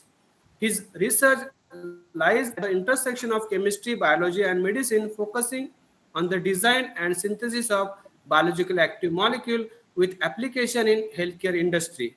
With more than 335 research publications in reputed journals and an impressive H-index of 44, his work has significantly influenced in the field of organic synthesis and medicinal chemistry. In addition to his extensive publication, he is an inventor of 24 patents spanning diverse technologies, demonstrating his commitment not only to academic excellence but also to innovation and real-world application of scientific research. Furthermore, Honorable Professor Naresh Kumar is a dedicated mentor and educator, supervising numerous PhD and postgraduate researchers from around the world and nurturing the next generation scientists. His mentorship has shaped future scientists across the globe. He has successfully supervised 35 PhD scholars and continue to guide several PhDs, MSc honors students, and research associates. One of his notable achievements include his contribution to the development of quorum sensing inhibitor aimed at preventing and dispersing microbial biofilms. His groundbreaking research led to the establishment of Biosignal Pty Limited, a company formed to commercialize these innovative compounds, highlighting the translational impact of his scientific work. Professor Naresh Kumar's dedication to research, innovation, and academic mentorship makes him an inspiring figure for student, researcher, and educator. His presence today will undoubtedly enrich our understanding of contemporary advances in organic synthesis and medicinal chemistry. On behalf of the organizing committee, I extend my warm welcome to Honorable Professor Naresh Kumar sir and express our sincere gratitude for accepting our invitation as a resource person for this international e-conference. Let us all extend a virtual round of applause and welcome our distinguished speaker, Honorable Professor Dr. Naresh Kumar sir. Sir, the session is yours. Kindly please start your session. Thank you very much, Pramod, for a very, very generous introduction. I'm very grateful to head of the department, Lakshman Gawali, for inviting me to present, and also Principal Ganesh Thakur, and also the organizing team at Mahatma Phule Arts, Science and Commerce College. I greatly enjoyed Ryan's talk. It was fantastic. What I'm going to do in my talk is I just share my screen. Select to share entire screen. Okay, I hope you can see my screen. Yes, sir. Yes, sir. Okay, all right. Can you see my presentation? Yes. Yes. Oh, good, great. Okay, I'll just make it full screen, and then I'll just get a laser pointer. Okay, so in my talk, I'm gonna talk about chemistry and biology, because in my group, do synthesis as well as the biology themselves. So it's going to be more focusing on preparing molecules and then also investigating their biological activities as well as we go along. I come from Sydney, University of New South Wales in Australia, and the time difference between Your place and our place is about 5.5 hours, so it's not so bad for me here compared to Ryan. I think most of you would have heard about Sydney. Before I start, I'll just give you one slide on where we are in Sydney. So our university is located in the eastern suburbs of Sydney. And Sydney, as you all know, is a very cricket-loving country. So our university is not very far from the Sydney Cricket Ground, which is famous for cricket. But our university extends all the way from this part here, going towards the beach, nearly up to there. So the standard at the time of the swim for more work. And exactly where we are located at this part of the campus, which we call the lower campus. Okay, so that's enough about introduction. And my talk is developing antimicrobial peptide mimics for treating or for new strategy towards the bacteria. So you look at nowadays, microbial is a big thing. Many governments are working on finding strategies to deal with the antimicrobial resistance. And the impact of that is huge. Like there are 2.4 million deaths annually in North America and Europe and Australia by 2050. That's what the prediction is, that more people will die from infections than cancers in the year to come. And it will cost the economy like something like $100 trillion by 2050. And many infections are resistant because the microbes are resistant to the antibiotics we have. And antimicrobial resistance, unfortunately, in India is very high because in India we can get antibiotics very easily, and the overuse of antibiotics leads to resistance. And also the pharmaceutical companies are less interested in developing antibacterial drugs because of the resistance that becomes after a very short period of time. So the investment which goes into developing a drug, it doesn't make sense for them. Another thing with bacteria is that the bacteria form biofilm. Biofilm is like the slimy layer which we see in our teeth when we get up in the morning. And basically bacteria come and land on a surface, and then they build like mushroom-like structures where different growth stages of bacteria are there, and these will disperse, and then bacteria spread on surfaces. But while they're in the biofilms, they are harder to kill because it gives them a barrier to protect themselves. So up to 60 to 80% of human infections, they are biofilm related. So the individual bacteria are not a problem, but once they grow in a biofilm, that's where the problem starts.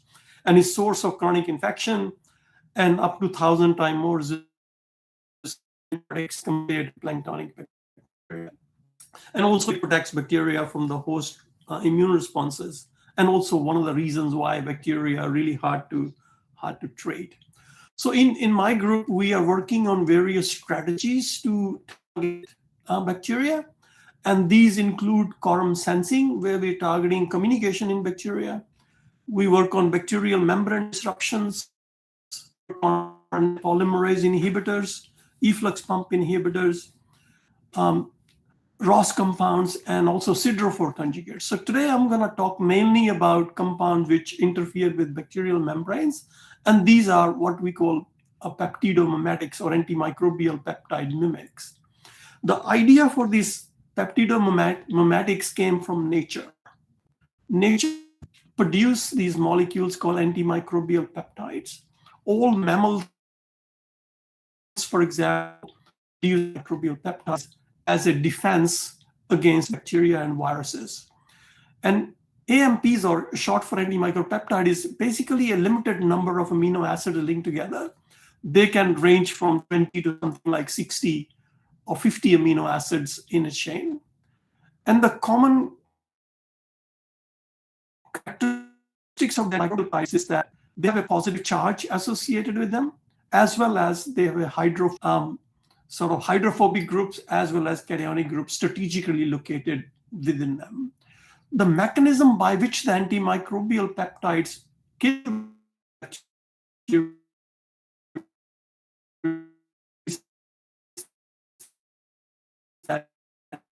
chemically charged, also phosphatase is negatively charged, while the antimicrobial peptides positive charged, so they get interaction or they get attracted towards the bacterial membrane. And once they're attracted to bacterial membrane, they can use any of this mechanism shown on this slide to basically disrupt the functioning of the membrane. They can totally destroy the membrane. They can form like pores or holes in the membranes, or they can cause depolarization and so on. And if the membrane is not functional, then bacteria obviously cannot survive. One advantage of this technique is that bacteria cannot develop resistance to it quickly, because typically when we are using antibiotics will have one target. It could be an enzyme, it could be a receptor, and bacteria can then modify that receptor or enzyme quite easily. While if the membrane is disrupted, then it's not easy for bacteria to re-engineer their membranes. So that's why there are less likelihood of bacteria developing resistance to the antimicrobial peptides. And antimicrobial peptides have been there in nature for a very long time, and still helping mammals to have this immunity to some extent against bacteria. But antimicrobial peptides have disadvantages because they, like biomolecules, have in vivo toxicities. They are protease liability. That means the protease enzymes can degrade these peptides quite easily. They can cause human immune response, and also they have high manufacturing costs because synthesizing these antimicrobial peptides can cost thousands of dollars. Like in our case, where we have bought or synthesized antimicrobial peptides, the cost is horrendous. So that's why it's good to develop small molecules which can be used in large scale for mimicking the function of these antimicrobial peptides. So in my group, we have developed various scaffolds, and I'm going to talk briefly about a couple of these scaffolds here. One is the glyoxamide scaffold as a scaffold for antimicrobial peptide mimics, and also a phenylamide scaffold. And we have worked on biphenyl scaffold as well, but I won't talk about that. But I will also describe the interesting synthetic chemistry which we learned as we were going along in making these antimicrobial peptide mimics. So the design principles are quite simple. You have a hydrophobic group attached to the molecule and a cationic group attached to the molecule. And the rest of the scaffold is there to give it a backbone, so to speak, in terms of the mimic itself. And the glyoxamides are a very interesting molecule. Our group has been interested in glyoxamides for quite some time.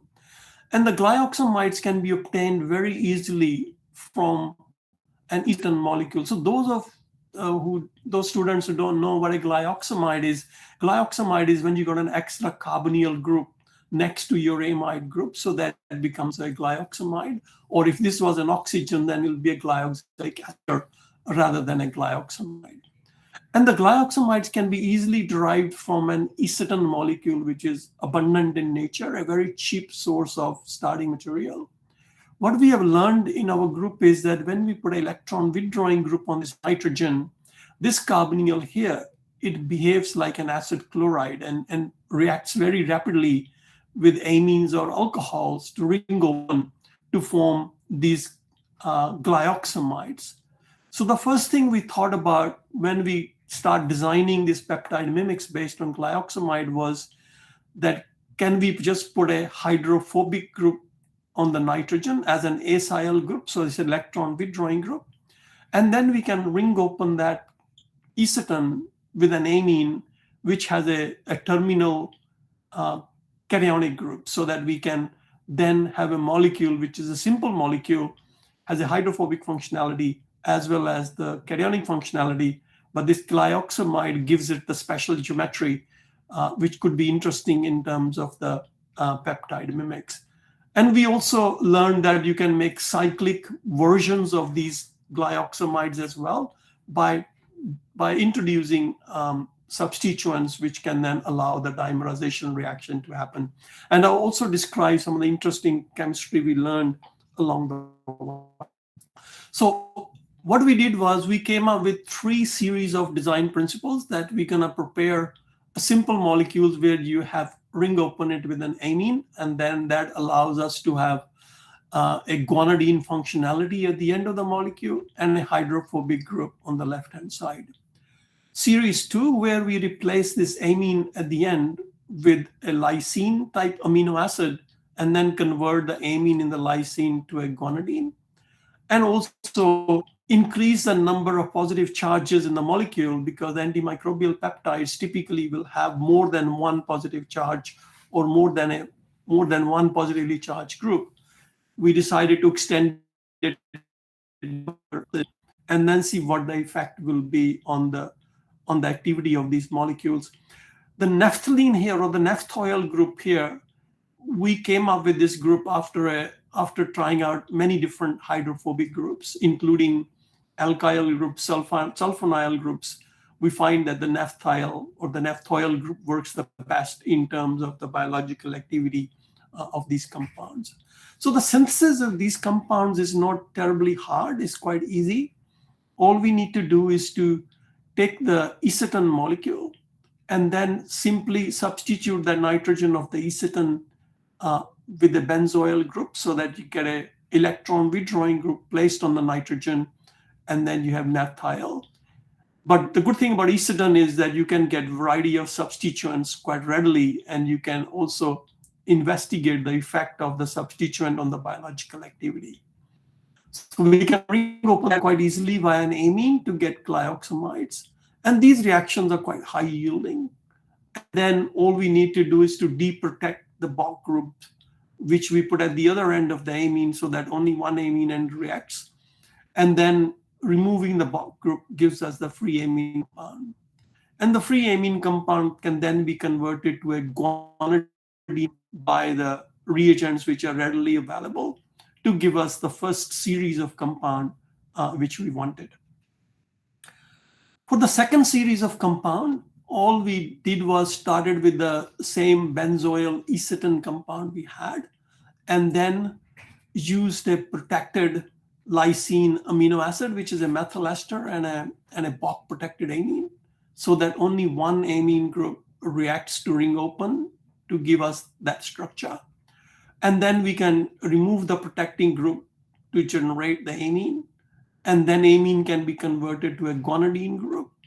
And then we can either keep the ester intact, or we can hydrolyze the ester to the acid, and we can then test these compounds for activity. So this was the series 2 molecules. And the series 3 are quite easily produced using the same methodology from the ester compound we have, hydrolyzing to get the acid, and then coupling with another amino acid, lysine protected amino acid, and then using the same approach, and then introducing the 2 amine groups into the molecule, and then converting them to guanidine, and then de-blocking the protecting groups to get the target compound which we wanted. So having got these compounds in hand, the next thing we set out to do was to test the antibacterial activities compounds to see how the activity varied across the series of molecules we made. The blue data here is for Staph aureus, which is a gram-positive bacteria, and E. coli, which is a gram-negative bacteria. So we find that comparing the series of compounds here, the amine compounds, which have the free amine group as a cationic group, the activity is less, because higher MIC means, and as we convert these amine compounds into a guanidine compound, the biological activity goes up because the minimum inhibitory concentration is low. And similarly, that was also the case when we had bromine substituent present in that benzene ring. But interestingly, when you compare 2 guanidines together, or the 2 amines together, the presence of bromine actually helps with the activity of the molecule. And the one with the bromine and 2 guanidines showed quite potent activity against the Staph aureus bacteria, and some activity against E. coli, the gram-negative bacteria as well. So having established their biological activity, we also check whether these compounds are able to disrupt biofilms, bacterial biofilms.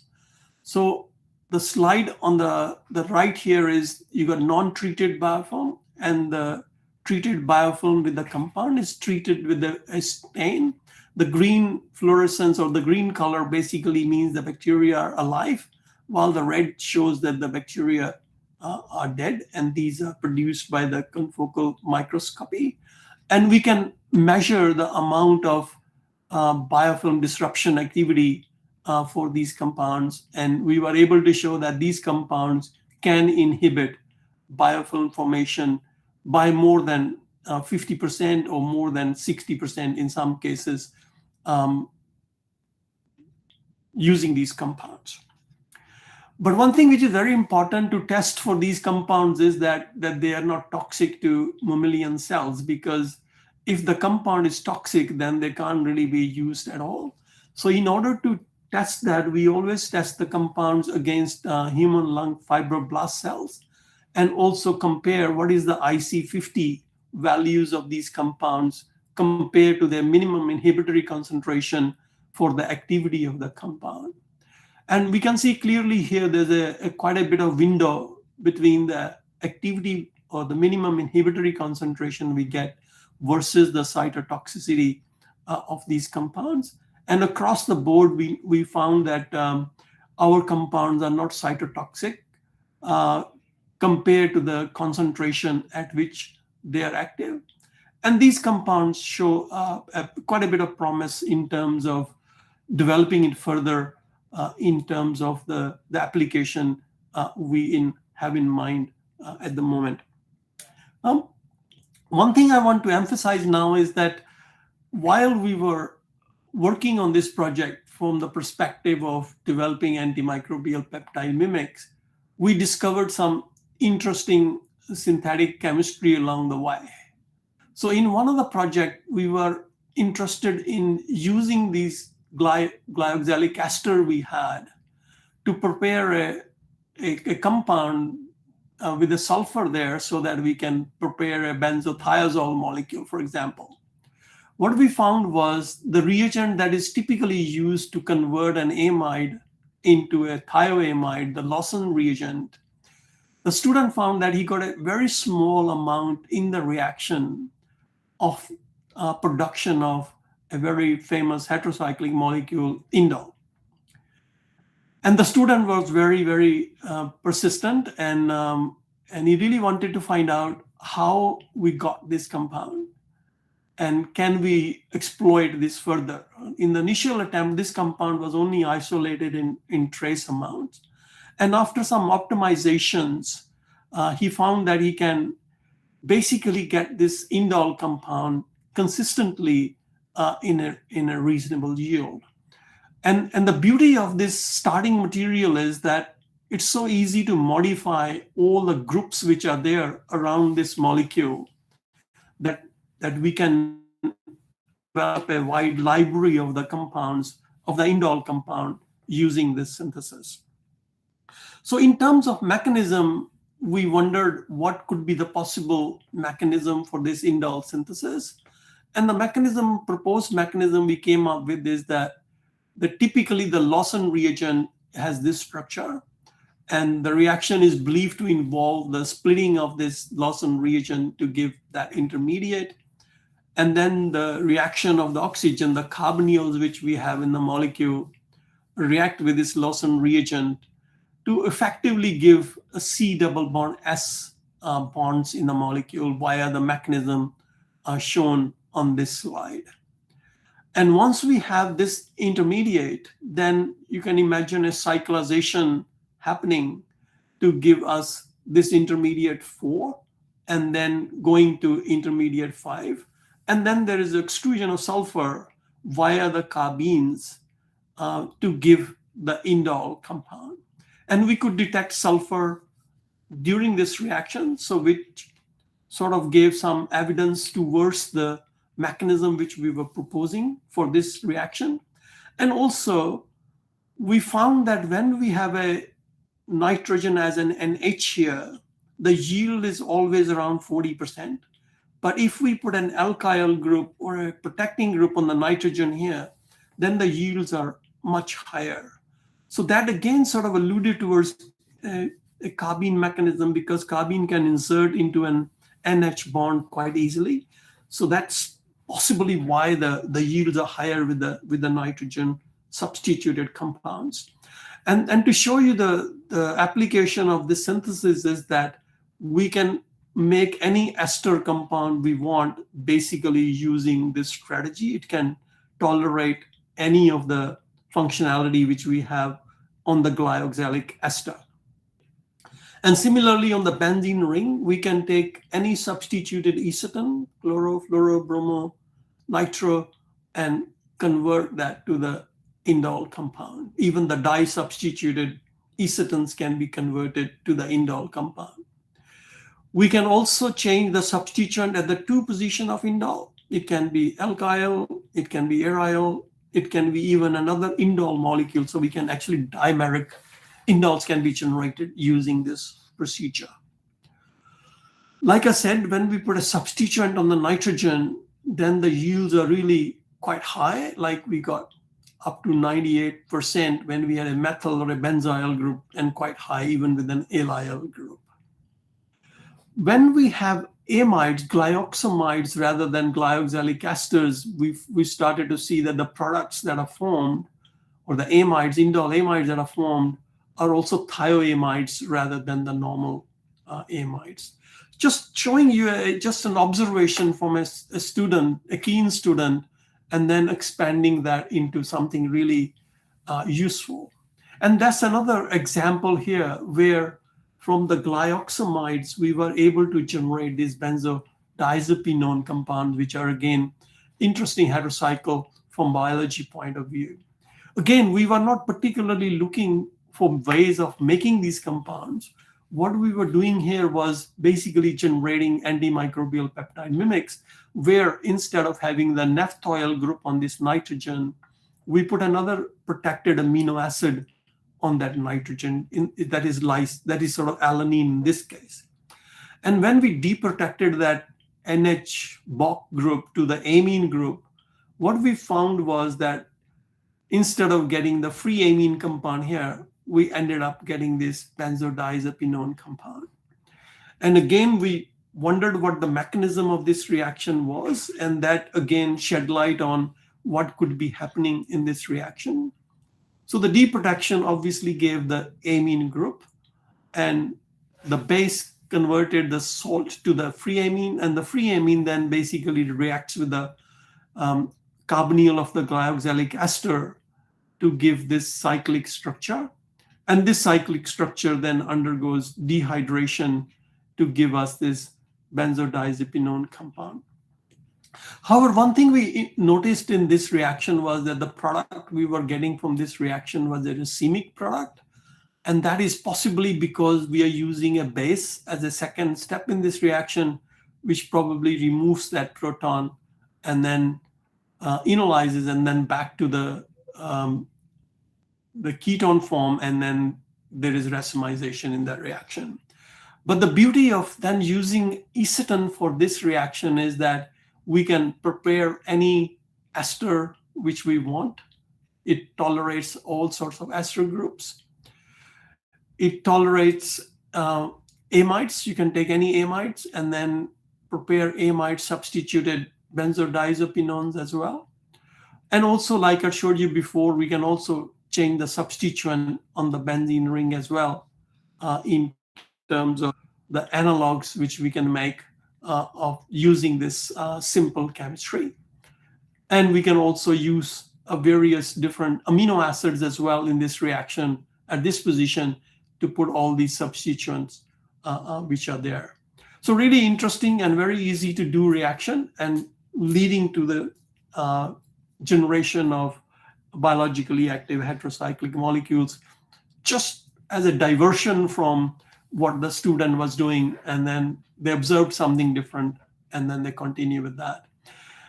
But since we were able to convert acetone to the corresponding glyoxide, we thought we could take acetoic anhydride, a related molecule, and then ring open that molecule, and then we will be able to generate phenylamides, and then we could have our hydrophobic group still present at this position here as the R group. So the chemistry behind that is very similar to the chemistry I described before. But here, what we do is we normally ring open this acetoic anhydride with tryptophan amino acid. And then the amine group, which is present in this molecule here, can be benzylated, or with the naphthoyl chloride can put a naphthoyl group at that position. And then the ester can be hydrolyzed to give the carboxylic acid, which becomes the key intermediate in terms of making the peptide mimics. The reason for introducing the tryptophan amino acid here is that our work and also in the literature showed that when you have a tryptophan amino acid, it helps in the permeation into the bacterial membrane. So that's where we decided to incorporate the tryptophan amino acid into the design. And once you have this free carboxylic acid handy, you can quite easily make the free amine compounds by again using a protected diamine and then deprotecting the group we have to generate the positive charge or the amine compound. And similarly, we can take Bock protected guanidine groups and then introduce that into the molecule and then remove the groups which we have, the protecting group we have, and generate the guanidinium compound, which is the positive charge in the molecule. We can also take simple amines as well, like say one end is a primary amine and the second end is the tertiary. So only the primary amine will ring open to give us the tertiary amine compounds, and the tertiary amine compound can be converted into quaternary ammonium compounds or can be converted into salts. And then that gives us comparison between the guanidine compounds and the tertiary amine versus primary amine compounds. So again, I won't show you all the biological activity here, but I just put up 8 structures here just to show you that we can change a single group in the molecule and then look at its effect on biological activity. So if we go down the top row, the only difference in that compound is hydrogen is gone to fluorine, to chlorine, to bromine. And the bottom structure, the amine group, is converted to the guanidine group. So we can again see that having a bromine in the top row as well as the bottom row enhances activity, while going from top row to bottom row, changing the amine to a guanidine group enhances the activity of the molecule. So we were able to generate very potent antimicrobial compounds against particularly the gram-positive bacteria, Staph aureus, and also understand in terms of structure function, what is the effect of changing a single group on the activity of these compounds. Like I mentioned before, the cytotoxicity is really important because if the compound is cytotoxic, we can't really use it for anything.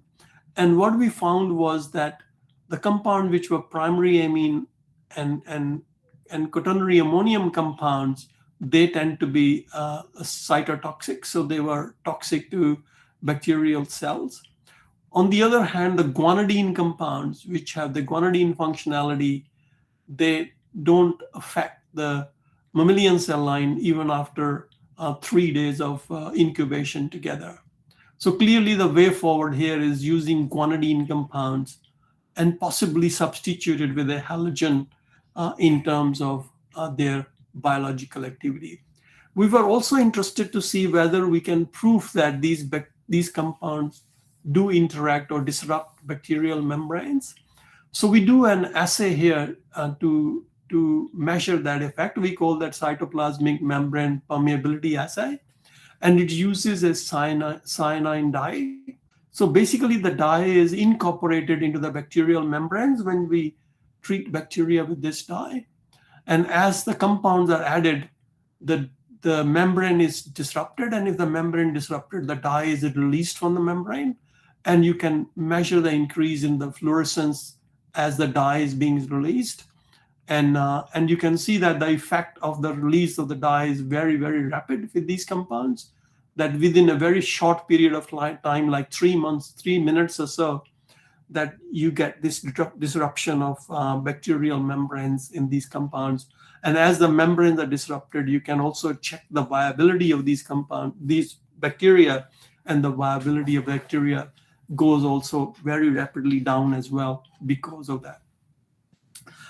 Again, we can check whether they disrupt biofilms, because as I mentioned earlier on, that bacterial biofilms are the key in terms of infections which are associated with bacteria. And using just few times the MIC, or the minimum inhibitory concentration of these compounds, we could show that they can reduce this biofilm mass by a significant amount, showing their potential for further activity. Obviously, we've been interested in using these compounds, many for topical applications, and we've been developing compounds which are substituted guanidine compounds. So the earlier compounds I showed you was the simple guanidine compound here, like NHC double bond and NH-NH2. We have developed methods to make substituted guanidines where we can put aryl groups or alkyl groups onto the guanidine ring itself. And the reason for putting some of these extra groups on these molecules here is also that we are interested in surface applications of these molecules, so we can use that end group as a handle to attach these compounds onto surfaces or materials so that we can make the material antibacterial. We can also do molecular modeling to see how these compounds interact with bacterial membranes. So this is just a lipid bilayer membrane generated, and the molecular dynamic simulation to see how this compound interacts with bacterial membrane and how it can insert itself into the bacterial membrane to give us further design options for these compounds. And just coming to the last part of the talk here, we also observed, again, a student in the group, that some of these compounds, they were not really crystalline, like they were like gels. So that gave us an idea, can we use these compounds as hydrogelators? So hydrogelators is basically you take a compound, you dissolve it in solution, and then you put some sort of trigger, and this trigger could be a heat, could be pH, and the solution basically converts to what we call gel. So that means we can then, using the design principles, we can generate antimicrobial hydrogels from these simple molecules by supramolecular assembly. So again, the preparation principles are very similar. You can ring open these acetoic anhydrides, and the easiest way to make these hydrogelators we learned was that we can start with a dipeptide, protected dipeptide, and particularly having phenylalanine amino acids here helps a lot, because phenylalanine is known to form supramolecular assemblies quite easily. So we can ring open that with a phenylalanine dipeptide and then put our acyl groups onto the nitrogen here to generate these short peptide mimics, which actually form hydrogels. So for example, here, if we take our diphenylalanine acid and couple that to again, introducing a positive charge into the molecule via this NH-Bock protected compound, we can generate a short peptide mimics. And we found that when we had 2 phenylalanine present in this molecule here, it just basically precipitated out. It did not form a gel. What if we have only 1 phenylalanine present, we could form ultra short peptide mimic hydrogelator. So we take these molecules, dissolve it, put a trigger, and then these compounds will form gels. And these compounds are inherently antimicrobial. So the gel is actually antimicrobial, and it can show a 9 log reduction in bacteria. So that means there's hardly any bacteria left when you use this gel as an antimicrobial compound. But we also shown that we can actually introduce antibiotics into that gel as well, which then are released from the gel. So that means you can have a dual action antimicrobial gel where the gel is antimicrobial, but it is also able to release antibiotics as well, thereby reducing the amount of antibiotic that might be needed. And we also study these gels quite thoroughly as well by AFM and the like, so that we can look at what the morphology of the gel is when we have different substituents, whether an ammonium group or a guanidinium group present in that molecule.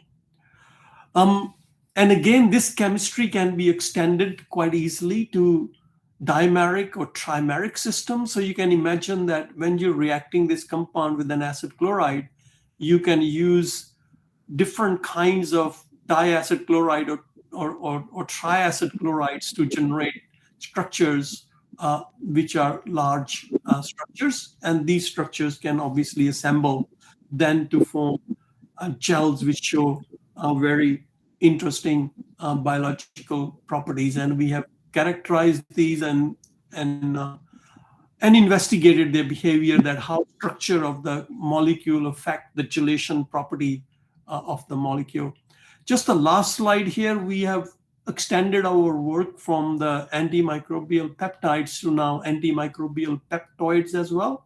And the difference between a peptide and a peptoid is that the NH group, which is present in the peptides, is substituted by another functionality. These are the two examples of peptoids from the literature where they have put groups onto the nitrogen to make it a peptide, from CONH to N substituted compounds. And in our group, we have designed molecules, not only monomeric compounds, but also dimeric peptoid compounds, which again show quite potent antimicrobial activity, not only against gram positives, but also gram negatives bacteria as well. So that sort of brings me to the end of the talk. And I would like to acknowledge some people here. I had quite a few Indian students who come through my group. Sheikh Sabir, Shashi, Rajesh, and Veena Aldila, who did work on the gels. And Than and Tom also worked a bit on the peptide mimics as well. And my longtime collaborator, Professor Mark Wilcox from the School of Optometry, a microbiologist. We collaborate together. And we've been very lucky with funding from the Australian government, both from Blue Sky Research as well as medical research as well. And here the group of a photograph of the group from a year ago or so. And I thank you very much for your attention. Happy to answer any questions. Yes, sir. Thank you, sir. We'll take few questions if there are any. Participants can ask the questions if there are any questions. Please unmute yourself and ask the question.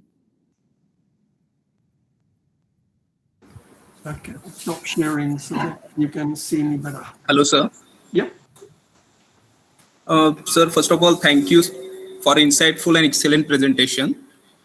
I would like to ask one question, that whether the replacement of halides in amine and guanidine cationic groups with other groups like electron donating or withdrawing, may that affect the activity of significant effect on activity of IC50 activity? Yep. So we looked at both electron donating and electron withdrawing groups. We also looked at like methyl and methoxy. But we found the halogens particularly were active, particularly bromine. I think the reason why bromine is probably more active is that bromine is a bulky hydrophobic group. And this is probably helping with the hydrophobicity of the molecule.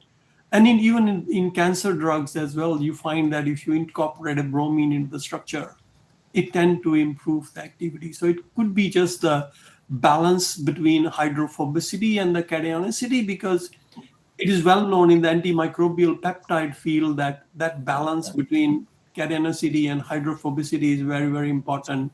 There is a sweet spot for that balance for it to be active. So I think the electron donating group, we found that actually activity reduced. So is probably the changing the balance between hydrophobicity and hydrophobicity. Whether you work on that, sir?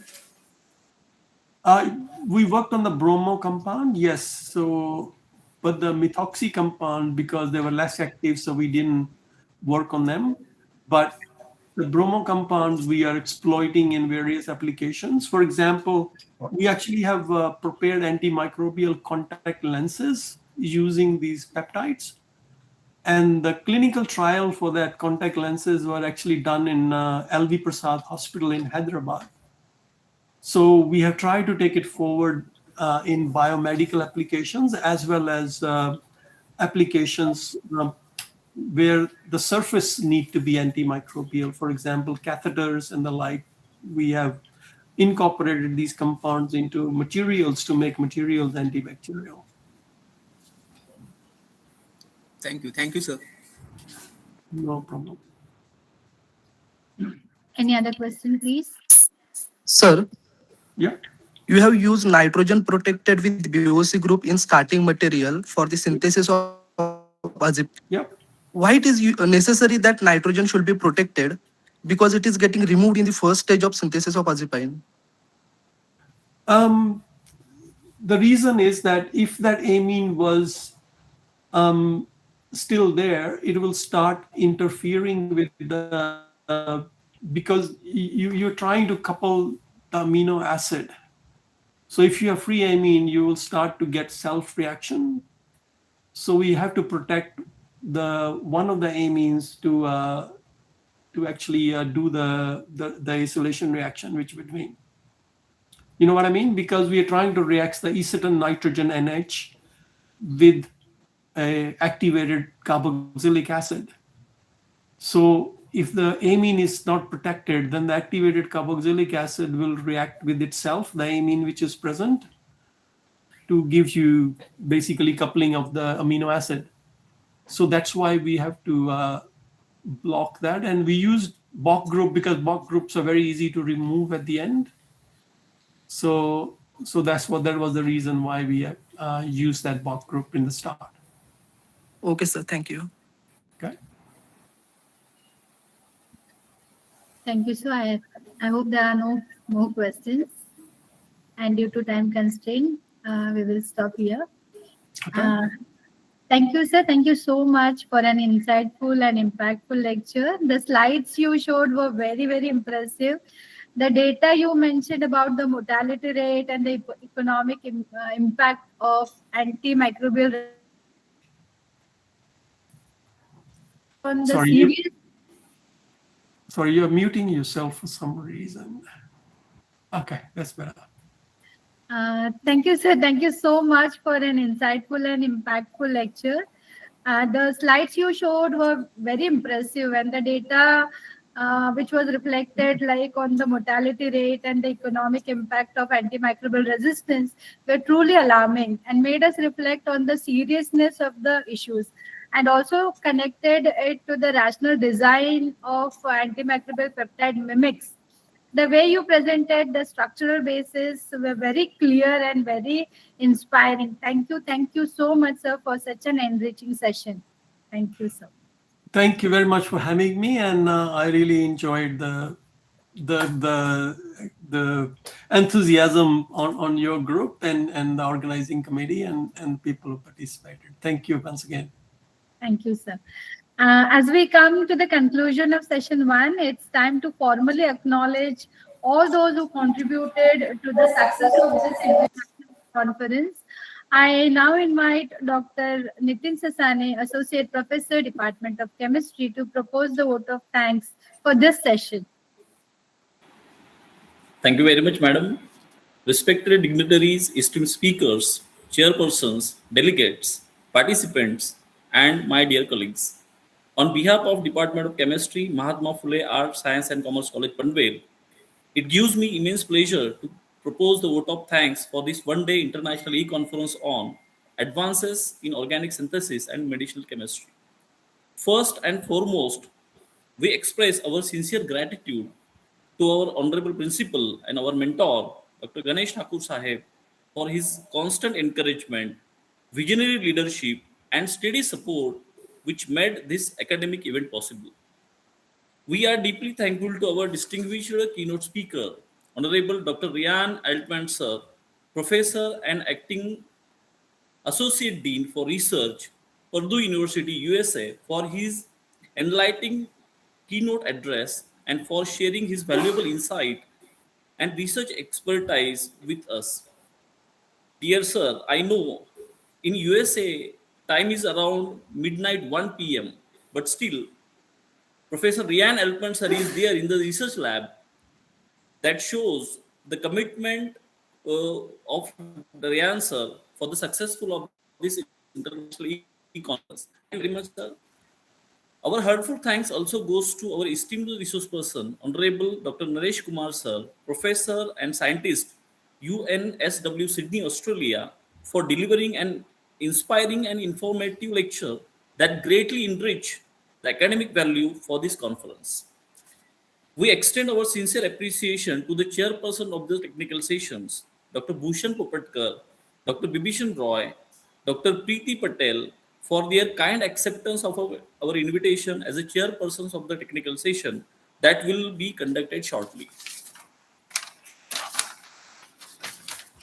We extend our heartfelt thanks to our IQAC coordinator, Mr. Sopan Gove, Vice Principals, Dr. Ramesh Mhatre, and Dr. Lakshman Gaui, who is also the convener of this conference and head Department of Chemistry, co-convener myself, Dr. Nitin Sasane, my friend organizing secretary, Dr. Pramod Thakur, and the anchor of the today's conference, Dr. Leena Mishra ma'am. We also sincerely appreciate all faculty members, research scholars, and students whose dedicated efforts, coordination, and hard work to ensure successful excursion of this conference. Our special thanks to all the participants from various institutions across the globe for their overwhelming response to this conference. Last but not least, we thank everyone who joined us today and contributed directly or indirectly to the success of this international academic event. With these words, I once again extend my sincere thanks to one and all. Thank you very much. There is small announcement on the behalf of the organizers. All participants who have participated in the paper presentation, I am very happy to say that nearly 86 paper presentations we have received. And because of the large number, we are prepared 3 different groups have been formed for the paper presentation. The group details, including the name of the participants and their respective links, have been shared in the WhatsApp group. Participants are requested to click on the link for their respective group to join the technical session. Technical session shall begin at 12 p.m. today. So once again, on the behalf of organizing committee, I extend my sincere thanks to one and all. Thank you very much, sir. Thank you, sir. Thank you.